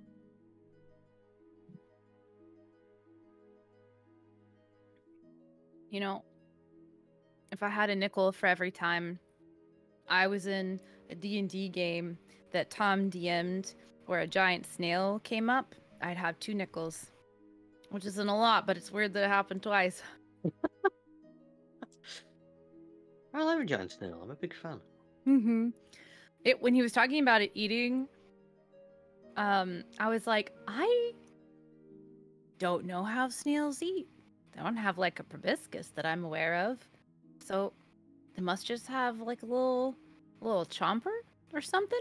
So I literally at the start of the description Ooh. Googled a video of giant snails eating, and it was Ugh. really cute. Oh, let's have a look. See. Mm-hmm. Giant. You know, that would also work, Eating. but it wouldn't be as weird to have 2 of those. But I definitely said nickel. Mm-hmm. Yeah, 2 nipples is pretty average. Mm-hmm. Yeah. Someone said boring. Yeah. Average. Meh. It needs to Ugh. be average, right? Well, yeah, they do just kind of just gum it, don't they? Yeah, they do. Just nom, nom, nom, nom, nom, nom. Baseline amount.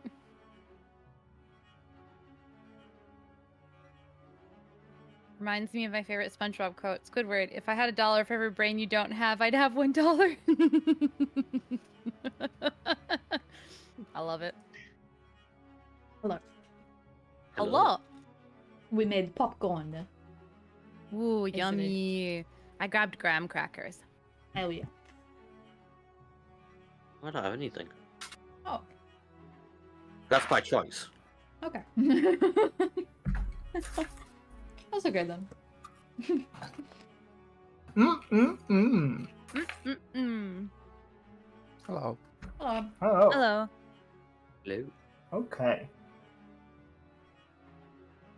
Oh, damn it, I love popcorn. Right. Somebody talked about popcorn the other day in a chat, and I was like, man, I want popcorn. And I was this close to buying popcorn, forgetting that we don't have a microwave. And then I was like, get a popcorn. Can you not do the hob ones? Like, oh, it's not a hob. Stovetop. Mm. Oh, yeah, that does exist, doesn't it? I think I've only. Huh? Do you not have a why do you microwave? Yeah. You don't have a microwave? No. Somehow She's this just apartment quirky like didn't that. come- No, somehow the apartments. Okay, so where I'm from, the stove vent, the vent that's above the stove, is always part of the microwave. It's built into the system. The vent Ah. goes through the microwave. Here, there's just a vent, no microwave. Oh. There's also not an ice maker. I'm very accustomed to coming from a warm place where ice makers are very common in even the We, cheapest apartments. I had to buy my microwave a long time ago, and it's not very good. And Jenny complains about it all the time. A it fucking does the dial job. one. It's a move one, but it doesn't do a minute. If you try and do it for a minute, it like stops at a random point, just like turns itself off. It's like, no, I don't understand. But if you put it on for 2 minutes, it understands. Was that a bit what like 2 using minutes egg timers if an egg timer wasn't very accurate? How did you break your microwaves, Tombo? are. Why have you still got them? This microwave that I have must be, oh god, how old? Like 7 years old? Probably? Yeah? About oh god, no, maybe 8. I don't know. A lot is old. But I've never broken it. Yeah. Feels like it takes a lot to break things. Maybe it'll break soon. Who knows? When Ginny throws it out the window so that you can get another one. Went missing today. That's crazy. It just left. That's crazy. It left this little note and said it was running away. They were left by the He was- previous owners. I daren't think what they did to break. Oh, I see. Okay. Had children, Okay. probably. Let's Yeah. go back to our D&D game if everyone's good to go. Mm-hmm. Mm. Fab. So, Randall, you wanted to do some stuff. What do you want to do?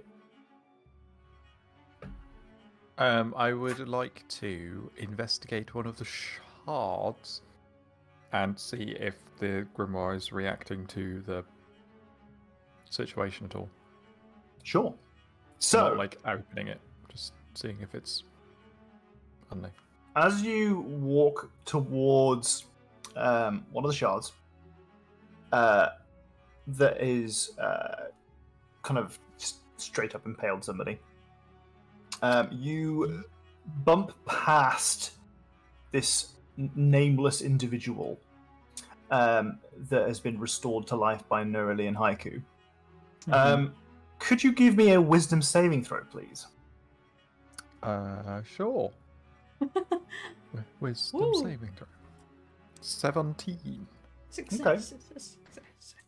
You find yourself looking at this gentleman, and then you get distracted. You catch his eye, and then you look away back to the crystal, and you find that the grimoire is in your hand, as if you That were shouldn't be about to there. open it. Nope. Put that away. No. No. Okay. No interest at all. Does anyone happen to notice No. that? Can we all have perception checks to see who knows? Yeah, go I on mean, I then. don't think Randall's trying to do it like particularly sneakily, but he has like walked off a bit. But... Well, that's to be fair. I think maybe we don't roll for perception for it because Okay. it's. I mean, it's they're all not... getting 21s anyway, so it Oh, doesn't matter. wow.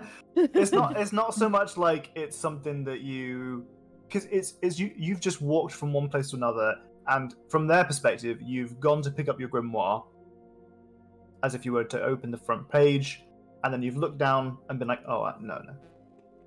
Right, so that's what you guys see. You Okay. see that Randall kind of brings out the grimoire for a second, and then no, puts it back away. Growth. Growth. Randall, if you want me to, like, when we get back, to build like a lock for that book, and one of us can keep the key, just let me know. Ah. Oh. Yeah, I'm sure that'll keep the grimoire class shut. That'll do it. So are you doubting my ability to build things? Thank you, Oh, Charlie. no. Fully believe in your ability to build things. Okay, Hmm. so you walk past this individual and you have this moment of temptation that's unconscious. It's not something you are even thinking about at all. Yeah. You just look at this individual and you think, the book's going to have some answers about who this person is, right? You've not really had a conversation with them yet, but you've clocked from the conversations that you've overheard with Ronald and Oro and Nurli and Haiku that this person doesn't know who they are. Mm-hmm. They seem to have forgotten everything. And your instinct, completely unconscious, is that, well, the book will know. Yeah, well, it probably does. Yeah. So the book is in your hand, and you notice it, and you, oh, no, put that way. Yep. Okay. And then just make sure it's like make sure like the clasp on the front is definitely closed and like. Yep. Mm-hmm. Sure. Okay. Well, then you walk on by and find yourself at one of these crystals instead. What do you want to investigate about it?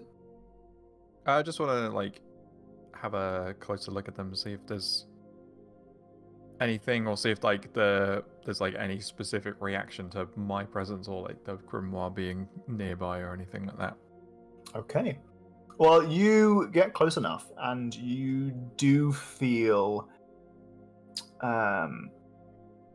almost as if some element of sentience. There is some power that is alive Oh, good. at your hip. Oh, excellent. Something in the grimoire is reacting in a quite conscious way to the proximity to this particular shard. No words are said, no sensation or feeling other than you're aware that it is reacting in some way. And it's kind of more of like an internal sense that you get. You could just sense that something's going on. Not sure you like it. There's definitely some kind of connection here. Yeah, 100%. Right. You notice something about the slain individual at the bottom of this crystal. Mm-hmm. This is a slender drow femme person who is kind of deeply dead. Deeply dead. Deeply dead. They have a messenger satchel on their side, where in the corner of a note that you can just see peeking out of it. Oh. Well, I mean, I want to know what went on here and like who these people were, so I'm going to have a peek at the note. Sure. Respectfully. Respectfully peek. You unclasp the satchel and you just pull the lid. I mean, you've got to find out what happened here. And you unfold it, and it's written in very kind of formal, over-the-top, flowery, inked text. Someone's clearly taken quite a lot of time to write this. I'll give this to you specifically because you are someone who has spent a lot of time around written texts. This was either an artist of typography taking their time, or it was written by magic. and kind of It's handed over. It's like slightly too perfect, so you can tell Yeah, it's magic. precisely. Yeah, 100%. But it reads, received by Royal Court and investigating some magical artifacts for a purple dragon knight called Garius Sariel. They seem linked inextricably. They share a similar hue and character to the shards left by the attacks in the king's forests. Fortunately, we had no such trouble on the road. Keep an eye out for anything that could link these items together, especially any sigils or arcana. It's signed Gerald Needmore. Oh, Needmore again. From Needmore Manor. I know this is Randall reading this, but did it say that the magic from the crystals was like Garius Sariel, or that it was by No. order of Garius Sariel? No. Okay. So the items. So he is investigating some magical artifacts Okay. for Garius Sariel. You guys are aware that Garius has been Mhm. collecting some of those items already. Yes. Yep. Okay. Okay. For a second, I was like, "What the fuck?" I'll have a look through the rest of the satchel in case there's anything else cool. texty. So there's another small note that came alongside it that says, "Deliver this to Jared Littlewand." Kind of the war wizard in interim at Weymouth at this address. On receipt, ask for 5 gold pieces. Right. Okay, so this is like a mail courier going back. Mhm. Okay. I Well, like that emote, that lore emote. Oh my god, that's so good. I will take that as well. Then. Okay. Sure. Because we can give it to Mr. Wiggles, I guess. I found this that's kind of interesting, and like hands the main note to Nurali because it mentions Garius on it. It's about the stuff Garius is looking at. Oh. It's clearly written by magic, I'm afraid, but you know. Ronald, right? Is his name Ronald? Oh, Ronald is the noble orc. Yes. Yeah. Yes. Do you were you carrying? Are you carrying an artifact? What artifact? Never mind. Right, is he lying? Do an insight check if you like. Insight. You can help. Yeah. No, he looks completely oblivious. He doesn't seem like a very good liar. Maybe we should not go just quite yet. Did this come with anything else? Oh, there's this unopened letter for little one, which I guess we can give to Mr. Wiggles. I hold it up to the sun. Oh no, it's not a letter. It's a small like note Oh, that okay. says to deliver this other letter to. Oh, it's the okay. It's like Gotcha. instructions for delivery. Okay. Oh, so this is Needmore sending a message back to Little One. Gotcha. Yeah. And it Okay. talks about delivering an artifact, right? No, so it's. Oh, I'm so sorry. That's okay. I'll read it out one more time.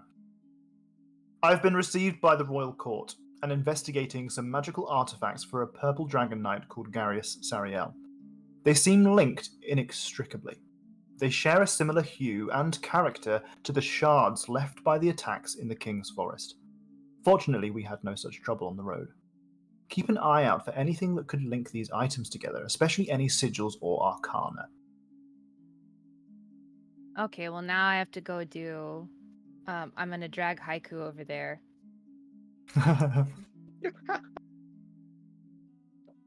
Sigils, Arcana. Arcana check? Is that what we're doing? Uh-huh. Sure. Being Guidance. helped Yeah, being Mhm. helped. and guidance.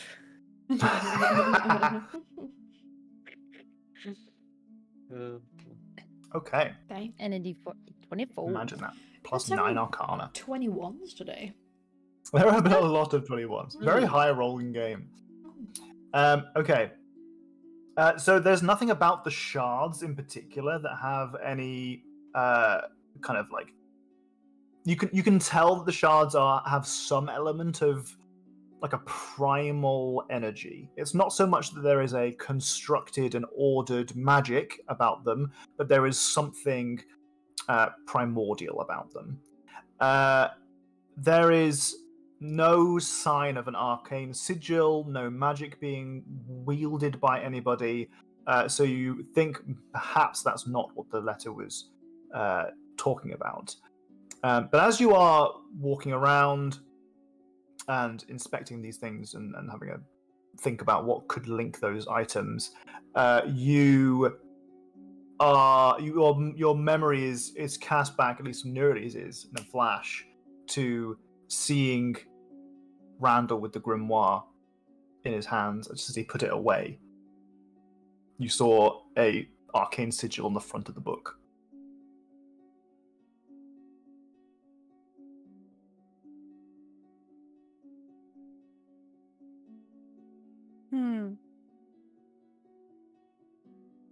Oh, when Randall came back over, he'd definitely be like, "This is definitely linked. Like, this is definitely linked to the book. 100%." Yeah.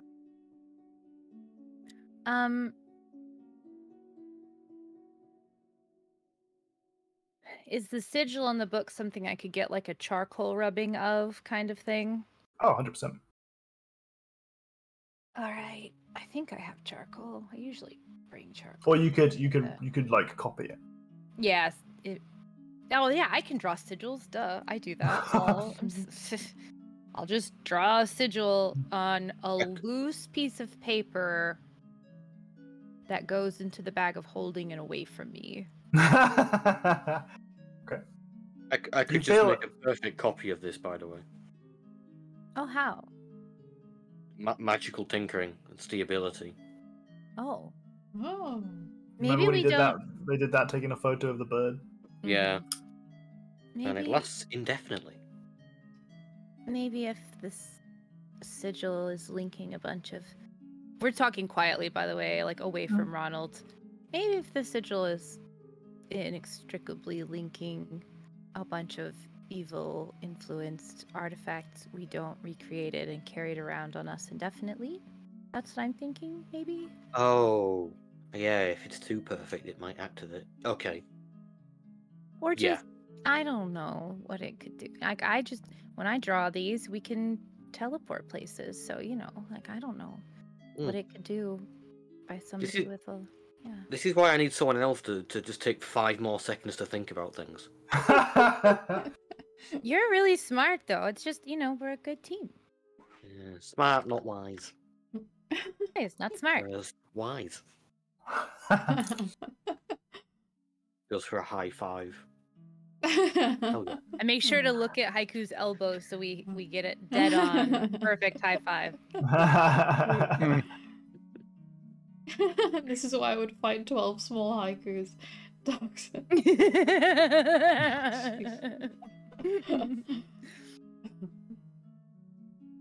I'm gonna keep the letter on my person, the one that mentions Garius, if that's okay with everybody. Yeah. He's your own brother. Do we remember if Mr. Wiggles has any memories from being Jared Littlewand? I'm not sure it I think specified. it had some, Okay. but Okay. I don't know if it was like memories or whether it was like there's 2 beings in one form. Yeah. It felt more like an awareness of what it was. Yeah. Okay. Mhm. We'll see what happens. We'll stop by Mr. Wiggles at some point. Stop by. Stop it. We'll visit, I guess. With the discovery of that, I feel like making sure to check for any other notes or anything from any of the other people. I hate just leaving them here, but also I don't like being around this inky stuff. So Should we do something with the inky stuff before we just leave it in the road for someone to happen upon? So Haiku and I were talking, and I feel like we should do something to get rid of them, but I don't know what. And then Haiku said that if we try to destroy them, there might be like something inside that we could unleash, and that sounds worse. So I'm not really sure what to do. But I don't like Can the we idea of leaving them here. Should we destroy them from a distance?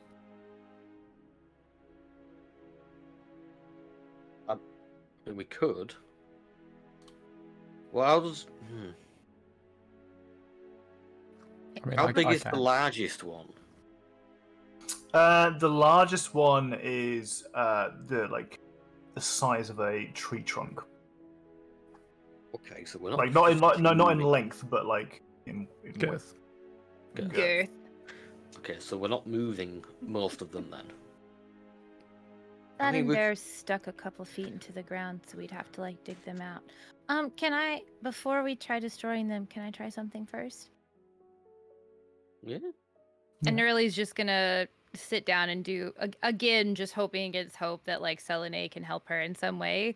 She'll sit down and she'll do another like ritual and bring out like water and her prayer book and her all of her stuff and like incense, and we'll like pray to Selene over the water and like try to like she'll take like a small one and try to like wash it, like dump Sure. the water out over on top of it and just see if anything happens. Now, praying for you has always been almost an activity that's always given you like a tangible sense of relief. Like it's a calmness that washes over you. It's not like the kind of calmness that happens when you meditate. It's the kind of calmness when like some ineffable force like pours some kind of just like hope on you, and you're just like, everything's going to be okay. And that's a very like active process. You do not feel that this time. Is it the first time I've not felt that? This is the first time that you've actively tried like a prayer ritual since you've noticed the disappearance of your mum. Yeah. Oh. How long does that take? I figure like she would probably have only initially planned to take a couple of minutes, but when like nothing's happening, she'd like just gonna try a little bit harder. I'm just gonna try a little bit harder. This is disconcerting. I'm just gonna try a little bit harder. And after like a solid like, and this is like silent. She always does this stuff like internally, right? It's like her like sitting down and like setting everything up, and like just like quiet time, internal thoughts and prayers. Oh God. I kind of like the idea that like when you were brought up saying the words of the prayers out loud, and it was a very kind of like formal, regimented thing. And as you grew older and you started to be more in tune with your powers, it didn't really require you saying the words. Like you kind of like thought the words at one point, and then as you matured even more, you didn't even really need to have to say the words in your mind. You just kind of thought you had the kind of like the flow of the meaning, and you would kind of just attune yourself to a greater power without effort. And I feel like, re-describe this better if you want, but what I'm imagining is that Nerly is regressing through that, where she's like, she tries her usual process and she's not getting the sensation, so she goes back to like, okay, no, I'll just say the words in my head, and then that doesn't work, and she's like, okay, maybe I need to say them out loud, and then that doesn't work. And then like the prayer book comes out, because she usually like has that out, but she doesn't have it open because she's like, I know this shit, right? And then that comes like open, and she's like actively reading aloud from the books. And she just starts crying.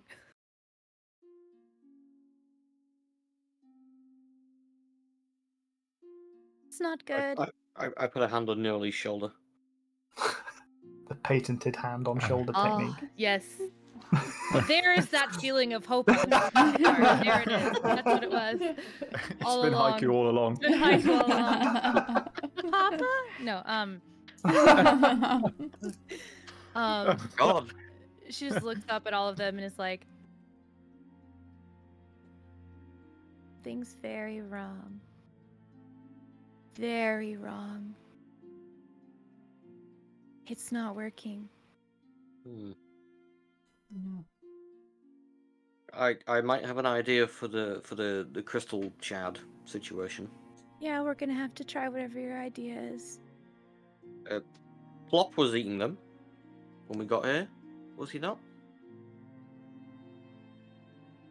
Yeah. We'll get Plop to eat the rest of them, then we'll go back with Plop. That seems like that could go terribly, terribly wrong. I've really loved the way that train of thought was going, because there was a junction at which that could have gone two directions. Either Plop eats the crystals or we eat the crystals. Plop was eating the crystals just fine. Why don't we eat the crystals? Chomp, chomp, chomp. Nerly's voice. Well, the good ideas aren't working, so I guess we'll go with Haiku's idea. Also, hi, world building. I just don't like the idea of blowing them up. Yeah. I know Plop seems fine with them. No, we spent ages stopping Plop from eating them. I think we should let him eat them. No, it can't be good. And, if the worst happens, we, take Plop out to a quiet place. No, but Plop is fine now. No snails were harmed in the making of this episode of Housebound Adventuring. We can't just leave the shards here. No, we also can't condemn Plop to whatever happens if we let Plop eat all of these crystals. And as much as I care about a living creature who doesn't deserve to be tainted by horrible evil, it also, we don't know what effect it could have, and it could create some sort of living conduit or something. I just don't think that that's perhaps the best idea. But I also am not really familiar with what Plop's digestive system might be capable of. Oh, goodness. How many shards are there in the ground? I mean, An there estimate. are hundreds of very thin ones embedded themselves in the front of the cart. Hmm. The larger ones, there are fewer, so there are about 6 big clumps of them. The problem is, some people are impaled by those shards. That's true. Yeah. Yeah. Can we put a little sign up? Do not touch. Dangerous. No touch. Dangerous signs. Dangerous signs. Dangerous shards. Shit, is this by touch? Fuck. I could try. If maybe Plop it's gets a- heartburn. Oh no! Slugs can eat rat poison and it doesn't do anything to them. That is a fun fact. It's wild.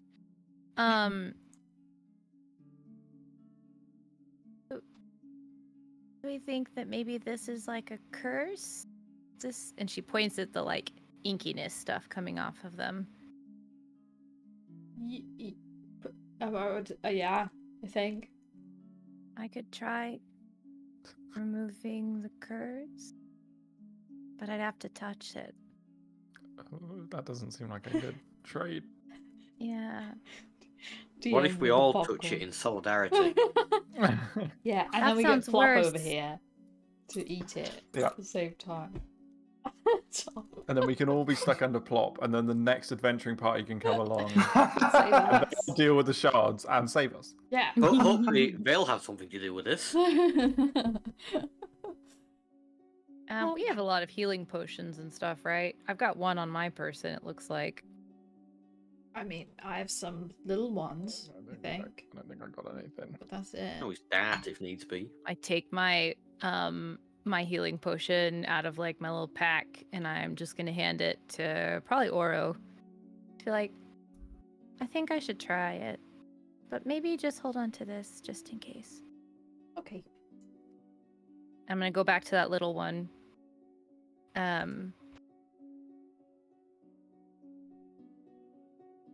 All curses affecting one creature or object. So I'm gonna do all curses affecting the object. Okay. If an object is a cursed magic item, its curse remains, but the spell breaks its owner's attunement to the object. Okay. So yeah, gonna try to remove curse. Okay. So you want to describe how your magic works? I feel like there's like a bit of like a desperation to this. So whereas like kind of like with the like prairie ritual sort of thing, everything is very like intuitive for her. It's very much like an extension of her, and this looks much more ritualistic. Maybe even more than the time she cast it on Chiasmus. Because that was like a desperation thing too, and so she was like focusing really hard. Mhm. So I think she's fully back into like having her, like I think I even have a holy symbol because of this background, and stuff. So she's fully like in that sort of like regressive mode, back to like doing things the way that she was taught, very specifically, like trusting herself, but also like really like holding on to everything that makes her feel a little bit better about it. And so I feel like that sort of like the way that you described the wings appearing being like strands of moonlight or whatever, I feel like when she reaches out with her one hand, there's like there's these little like toys that are used to always be in like doctors' offices, where it would have like little like static shock things in them, and you could touch the outside of it and it wouldn't shock you, but it would make the shock thing like follow along. And I feel like when she reaches out, yeah, I don't know. I think it was like to amuse children, because it didn't actually shock you. It was just you could trace your finger along it and the thing would follow you, right? Yeah.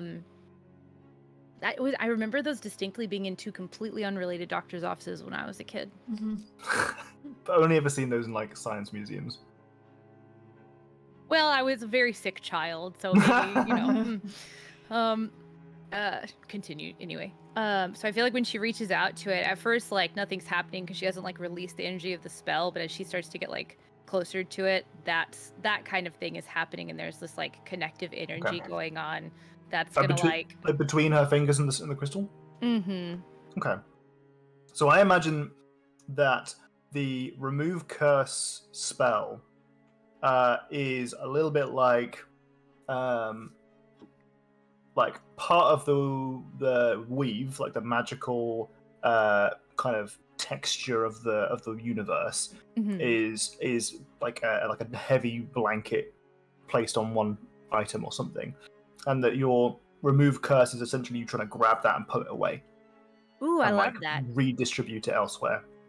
So I imagine that you pushing out your hand, and this kind of like the plasma effect kind of starts to happen, but it's like a moonlight colored plasma, and you gotta like you bring it into form, and then you start to like pull away at it, and you feel no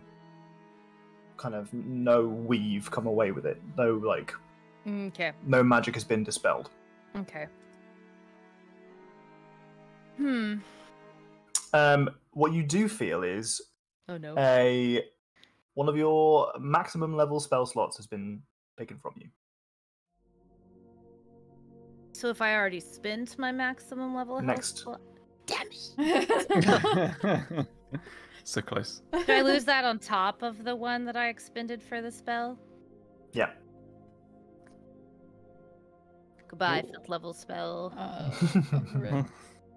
As you feel, you feel drained by the effort.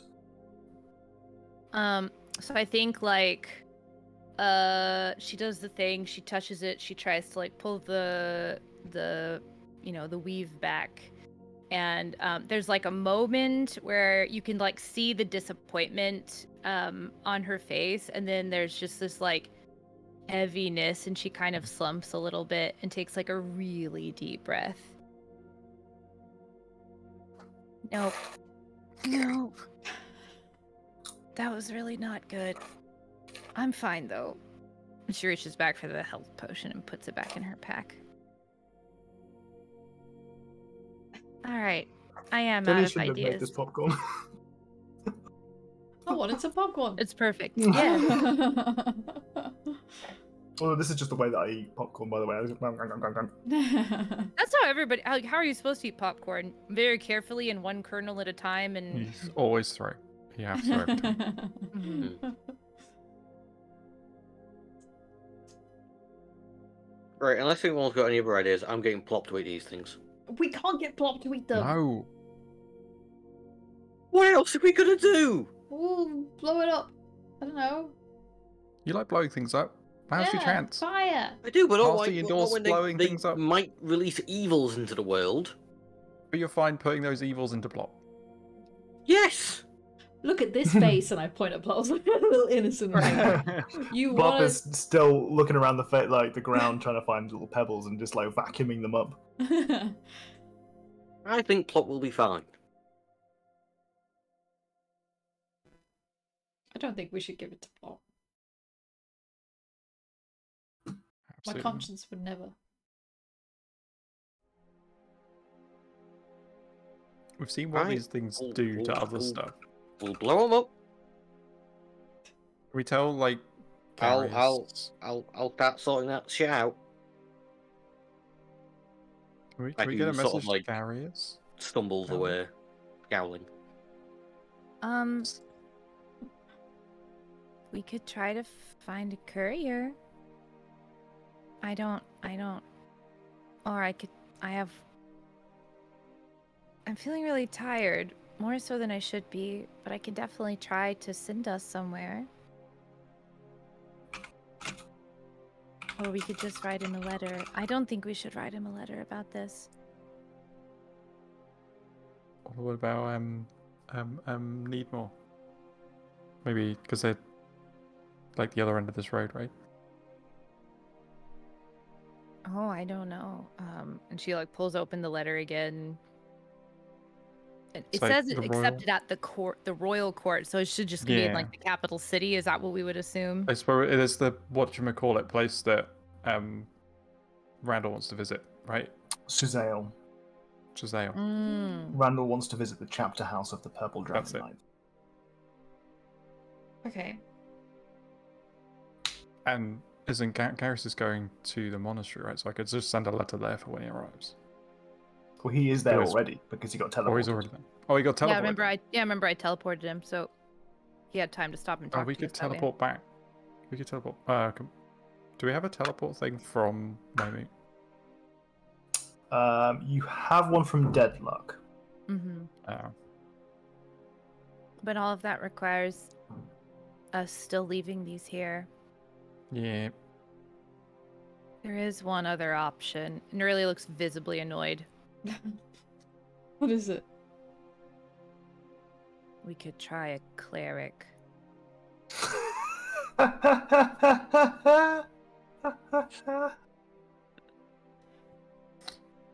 Yeah. What's wrong with clerics? An other cleric.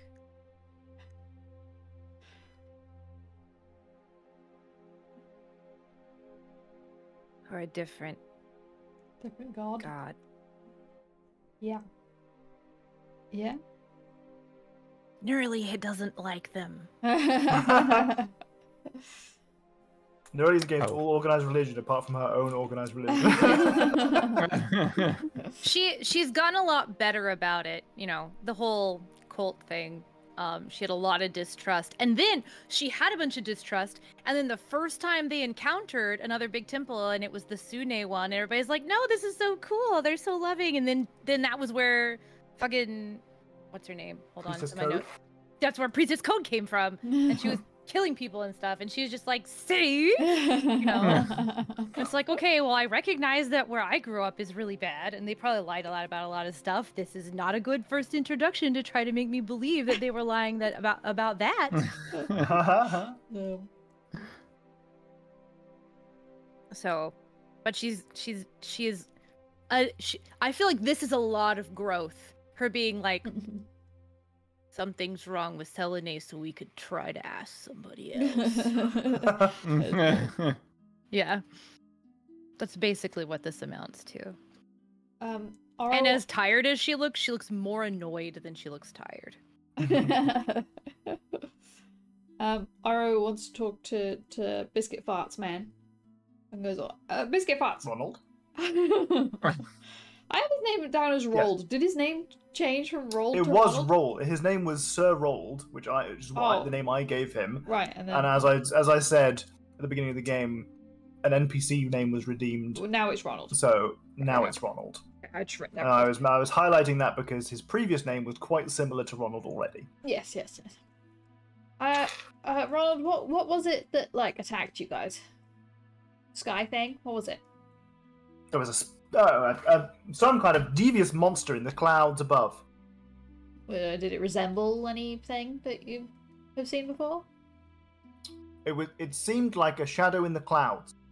Shadow in the clouds, and it just attacked you guys, and then left.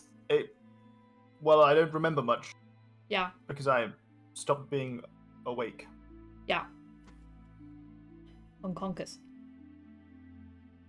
Unconscious. Is that some kind of circus speak? I've heard about circus speak. Yeah, it is. Yeah. Hey. Nice. I don't know any of it, but I'm aware of it existing. Okay, well, that's something. It's the language of the poor.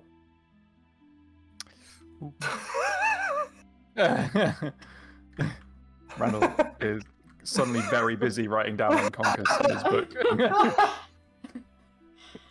I'm gonna kill this man. Ara mutters under her breath. Now listen, Maybe can we get a move on? Ronald could eat the. I've got an crystals important then. meeting to get to. Ronald, we need to eat these crystals. I can't offer these crystals. I care only for the meeting that I'm Yummy. attending. Yummy crystals. Look at them. And I feel like it's going to take quite some time with this giant snail as our vehicle. What's this meeting about? Do you need to be there so fast? Oh well, it's an important business meeting. I'm a businessman. What business do you deal with? Oh, you may have heard of this little thing called baking. Baking? Yes, Maybe we should. I own several bakeries throughout Calenshire. Oh, wow. Look at him, Biscuit Farts. It's such a funny intro to a sentence.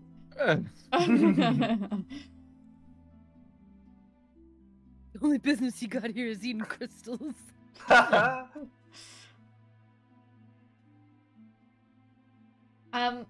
Sweet. Okay, well, I'll ask you more questions as we head there. You know.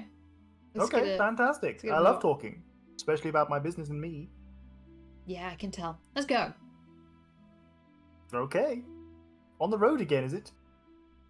Yeah. was gonna wait to get back on the road again. Fantastic. Very well. So you are going to lead Plop how? With the temptation of the pebble. Yeah. I feel like we need to start moving Plop away while we're piling crystals up. We could probably catch up. Yeah. Could I cast Tiny Servant on the interesting pebble and just have it walk in front of us back home? The full, donkey carrot on a stick method. I really hope so. I'm going to... Is it okay with Randall? Yeah. Then 100% you get inspiration. Because that's Right, an as long as amazing it- idea. As long as it can stay out of the mouth. I love that so much. Yeah, I love you that gotta so arrow in it. much. Yes, so 100%. You can absolutely do that. That is an incredible solution for this, and will avoid me having to do any kind of tasks with requiring you to try and get Plop back on course. You're welcome. That is 100% it. Hell yeah. You've entirely circumvented that obstacle, and you get inspiration for it. Fantastic. Okay, so we're on the road. You're leaving the crystals behind. Fantastic. So, were there any other impaled corpses? there were other impaled corpses, but none of them had any notes that you'd found. Right. I've piled all the smaller ones next to some of the bigger ones, so they're at least not spread out everywhere. Okay. Wait, you touched them? Just like kick them about. You wear shoes, right? Tycho wear shoes? Got like a stick and poke them. I mean, I can pick them up with a gauntlet. It's fine. A gauntlet Oh, isn't yeah, big. true, you got to go. Okay. I mean, it might be fine to touch them, but... All right. So we're on the road. Yeah. Mhm. Fantastic. You guys are on the road. I'd like to be, like, fixing the ledger up on the road. So, counting the new coins in. You find that sure he has everyone's paid up to date. you 450 gold pieces. But he's also paid you like 50 silver.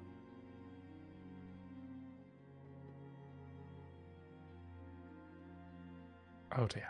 How many silver to 1 gold, by the way? I don't know this. It's 10, I think. Yep. 10 copper to a silver, 10 silver to a gold. Ronald, Sir Ronald, Yes. most upstanding citizen. Please, Sir Ronald Biscuit Farts. Sir Ronald Biscuit Farts, upstanding, Mhm. upstanding businessman. Yes.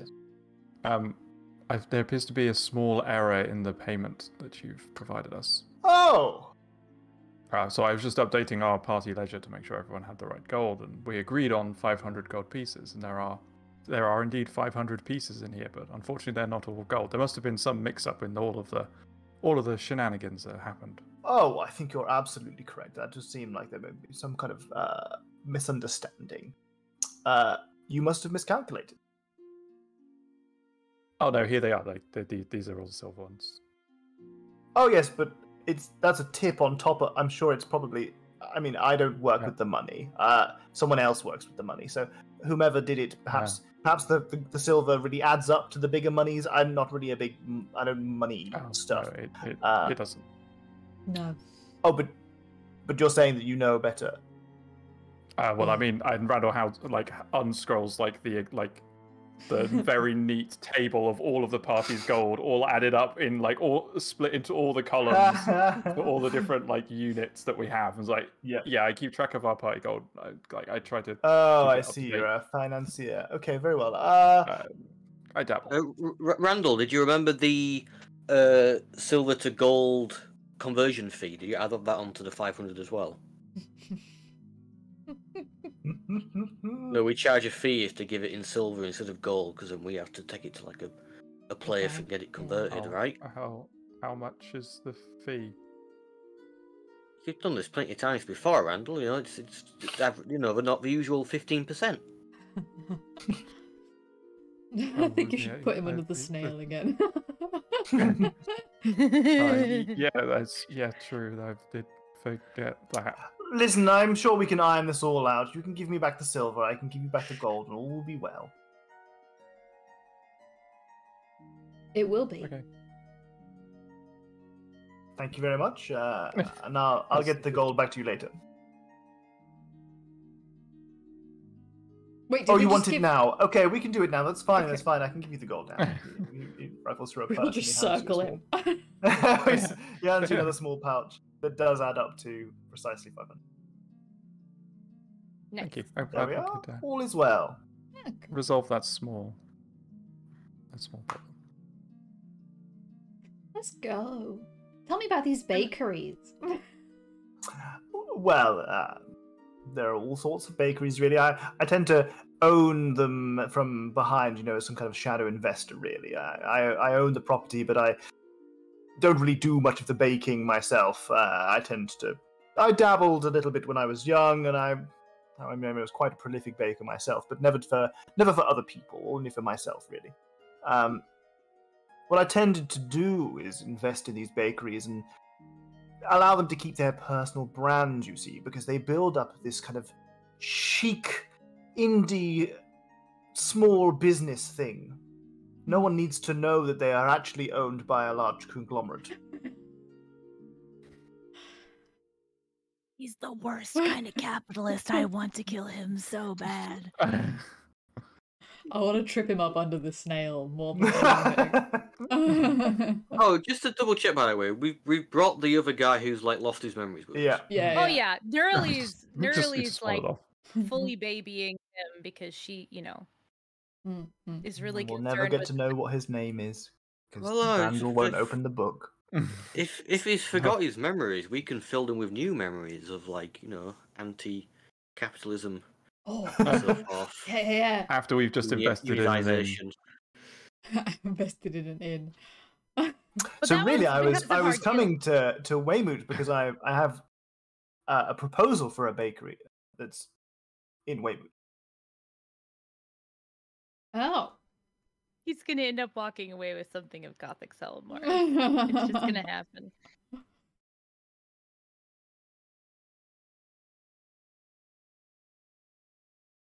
Or it needs to I tie have a our wonderful shoelaces. business pitch.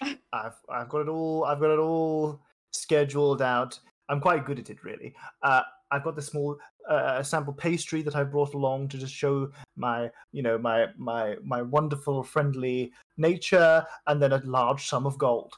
That usually wins them over. The large sum of gold is really the icing and the cake, and my own pastry is the cherry. What kind of pastry is it? It's an apple and rhubarb. Oh, it's not pain au chocolat. Yeah. How do you feel about pain au chocolat? Very good, yes. Fine. Okay. Hot or cold? Ethan? Oh, I'm quite hot. Oh. was Or it asking throws up a about little bit in her mouth. pastry. Whoa. Jesus.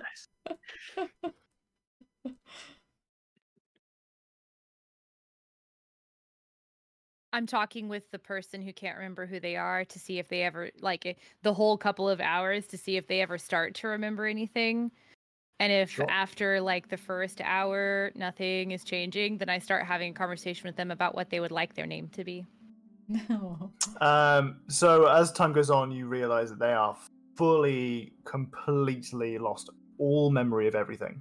Can you give me an Arcana check? Sure.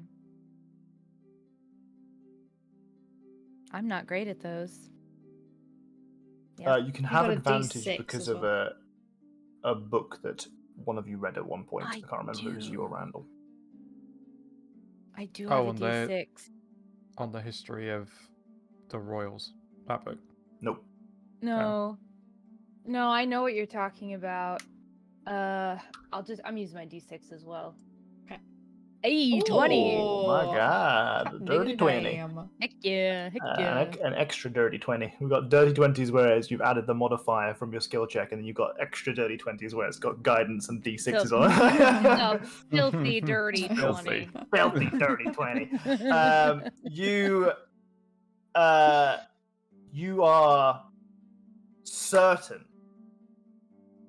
that the magic of the crystal has sapped him entirely of his memory of himself, and you worry that it has potential, though it's unclear that it has taken this effect, that it could have spread beyond just him. So, for example, perhaps Ronald doesn't remember him not because he's an asshole who doesn't remember the names of his employees, but because he has been erased from his memory. You aren't certain of that, and it is very difficult to know. Yeah, that's fair. We should have made him eat the crystal, which impaled him. The memories were inside the crystal. This is one of those things where Haiku is not wise enough. I'm just trying. I'm coming up with solutions here. I appreciate your dedication to And she like stops and thinks, and you can tell she's like recounting something she's been told, the scientific method. But I think that particular experiment would be dangerous. You are the medical expert here. Maybe we won't make them eat the crystals. I mean, it impaled him and it drained him of his memories, so if he put it inside of him again, even if it didn't kill him, I can't imagine that there would be a good outcome. And most humanoids can't digest crystal, so... They can, just once. Yes. They can eat it once, exactly. You could powder it. Everything's edible once. The rest of the part of the ethics council for Haiku's experiments. For That's real, funny. though. Yeah, I I need this party. I'd go right off the rails. But the best part is that most of it isn't even Haiku being like evil. It's just like truly wanting to know what would happen, mad scientist. And I feel like Neurali knows that she could learn a lot from Haiku, but they end up like spending time working on things, or she's like around when he's working on stuff because she's also worried. And she was like, "You're very smart. Too smart." little concerning. little concerning how smart you are. Okay. Well, you guys carry on the road back towards Weymouth. And unfortunately, I'm going to have to call it there. Not because I have run out of prep. Surprisingly, that was one of several encounters I had planned, and you guys spent the entire session on one encounter, which is great. I love it. I think we had a very good game. I really enjoyed it. But if we start the next encounter now, then it's definitely going to go way beyond. Yeah. It's better just to call it a nice, clean pinch-off point there. Because you didn't expect the pebble. That's what it was. I didn't expect. The pebble was fantastic. I'm really happy about the pebble. I'm extra happy about the pebble having legs and walking around. That was brilliant. The videos of like birds walking where someone hand draws the like arms swinging. I imagine the pebble still just being a pebble, but having the like hand drawn arms and legs walking. I love that. So we'll leave our game there for today. Thanks very much for playing. Thanks very much for everyone chilling in chat with us. I really enjoy us being able to share our games, especially if this is the 100th episode, which it may well be, may not be, but it may well be. In which case we've been really very blessed to have had your company throughout it. It's, I think, we are very blessed to have a long-running campaign, or in this case, a second long-running campaign. For many of us, not all of us, but we are additionally blessed to be able to.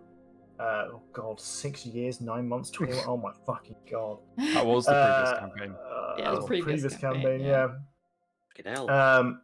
For getting an opportunity to share it with people is really fun. Because it means you guys can get in on the memes and stuff like that, which helps keep the memes alive for us as well. We're also kind of lucky because we get to have our shenanigans recorded, and it's good stuff. But we are very, very blessed to have long running groups because not everyone gets a chance to get attached to characters. Especially you do lots of one shots and stuff. You might have a cool idea for a character, but you never really get to see them develop. Or their story unfolds. So we're very, very blessed indeed. Especially considering this particular campaign, I have fucking dragged out this main story so long. Jesus.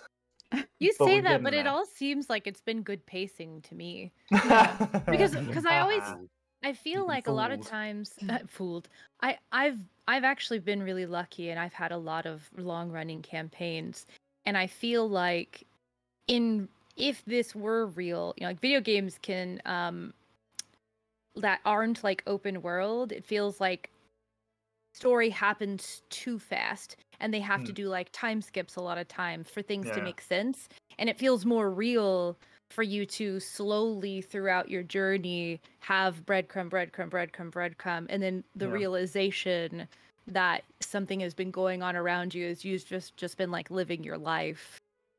You know, and then it becomes something that's important, but you're not always gonna like be able to fall into the next thing immediately. You're gonna you know, stumble upon it, or you know, whatever. I don't know. I feel like it's been prefer really good that. pacing. I prefer that kind of storytelling because you get a chance. You have a greater opportunity to have downtime. Yeah.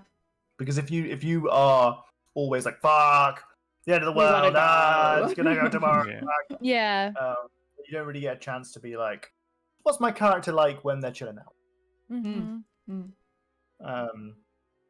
So yeah, we've been very lucky. All right, we'll call it quits there then. GG's everybody. Thanks again for everyone who's joined us. I'll leave it to Jenny. Tombo, also from our point of view, if it lasts longer, we get to watch it more. That's really cute. I love that. Okay, we should be here next Sunday, I believe. I think so. Yeah.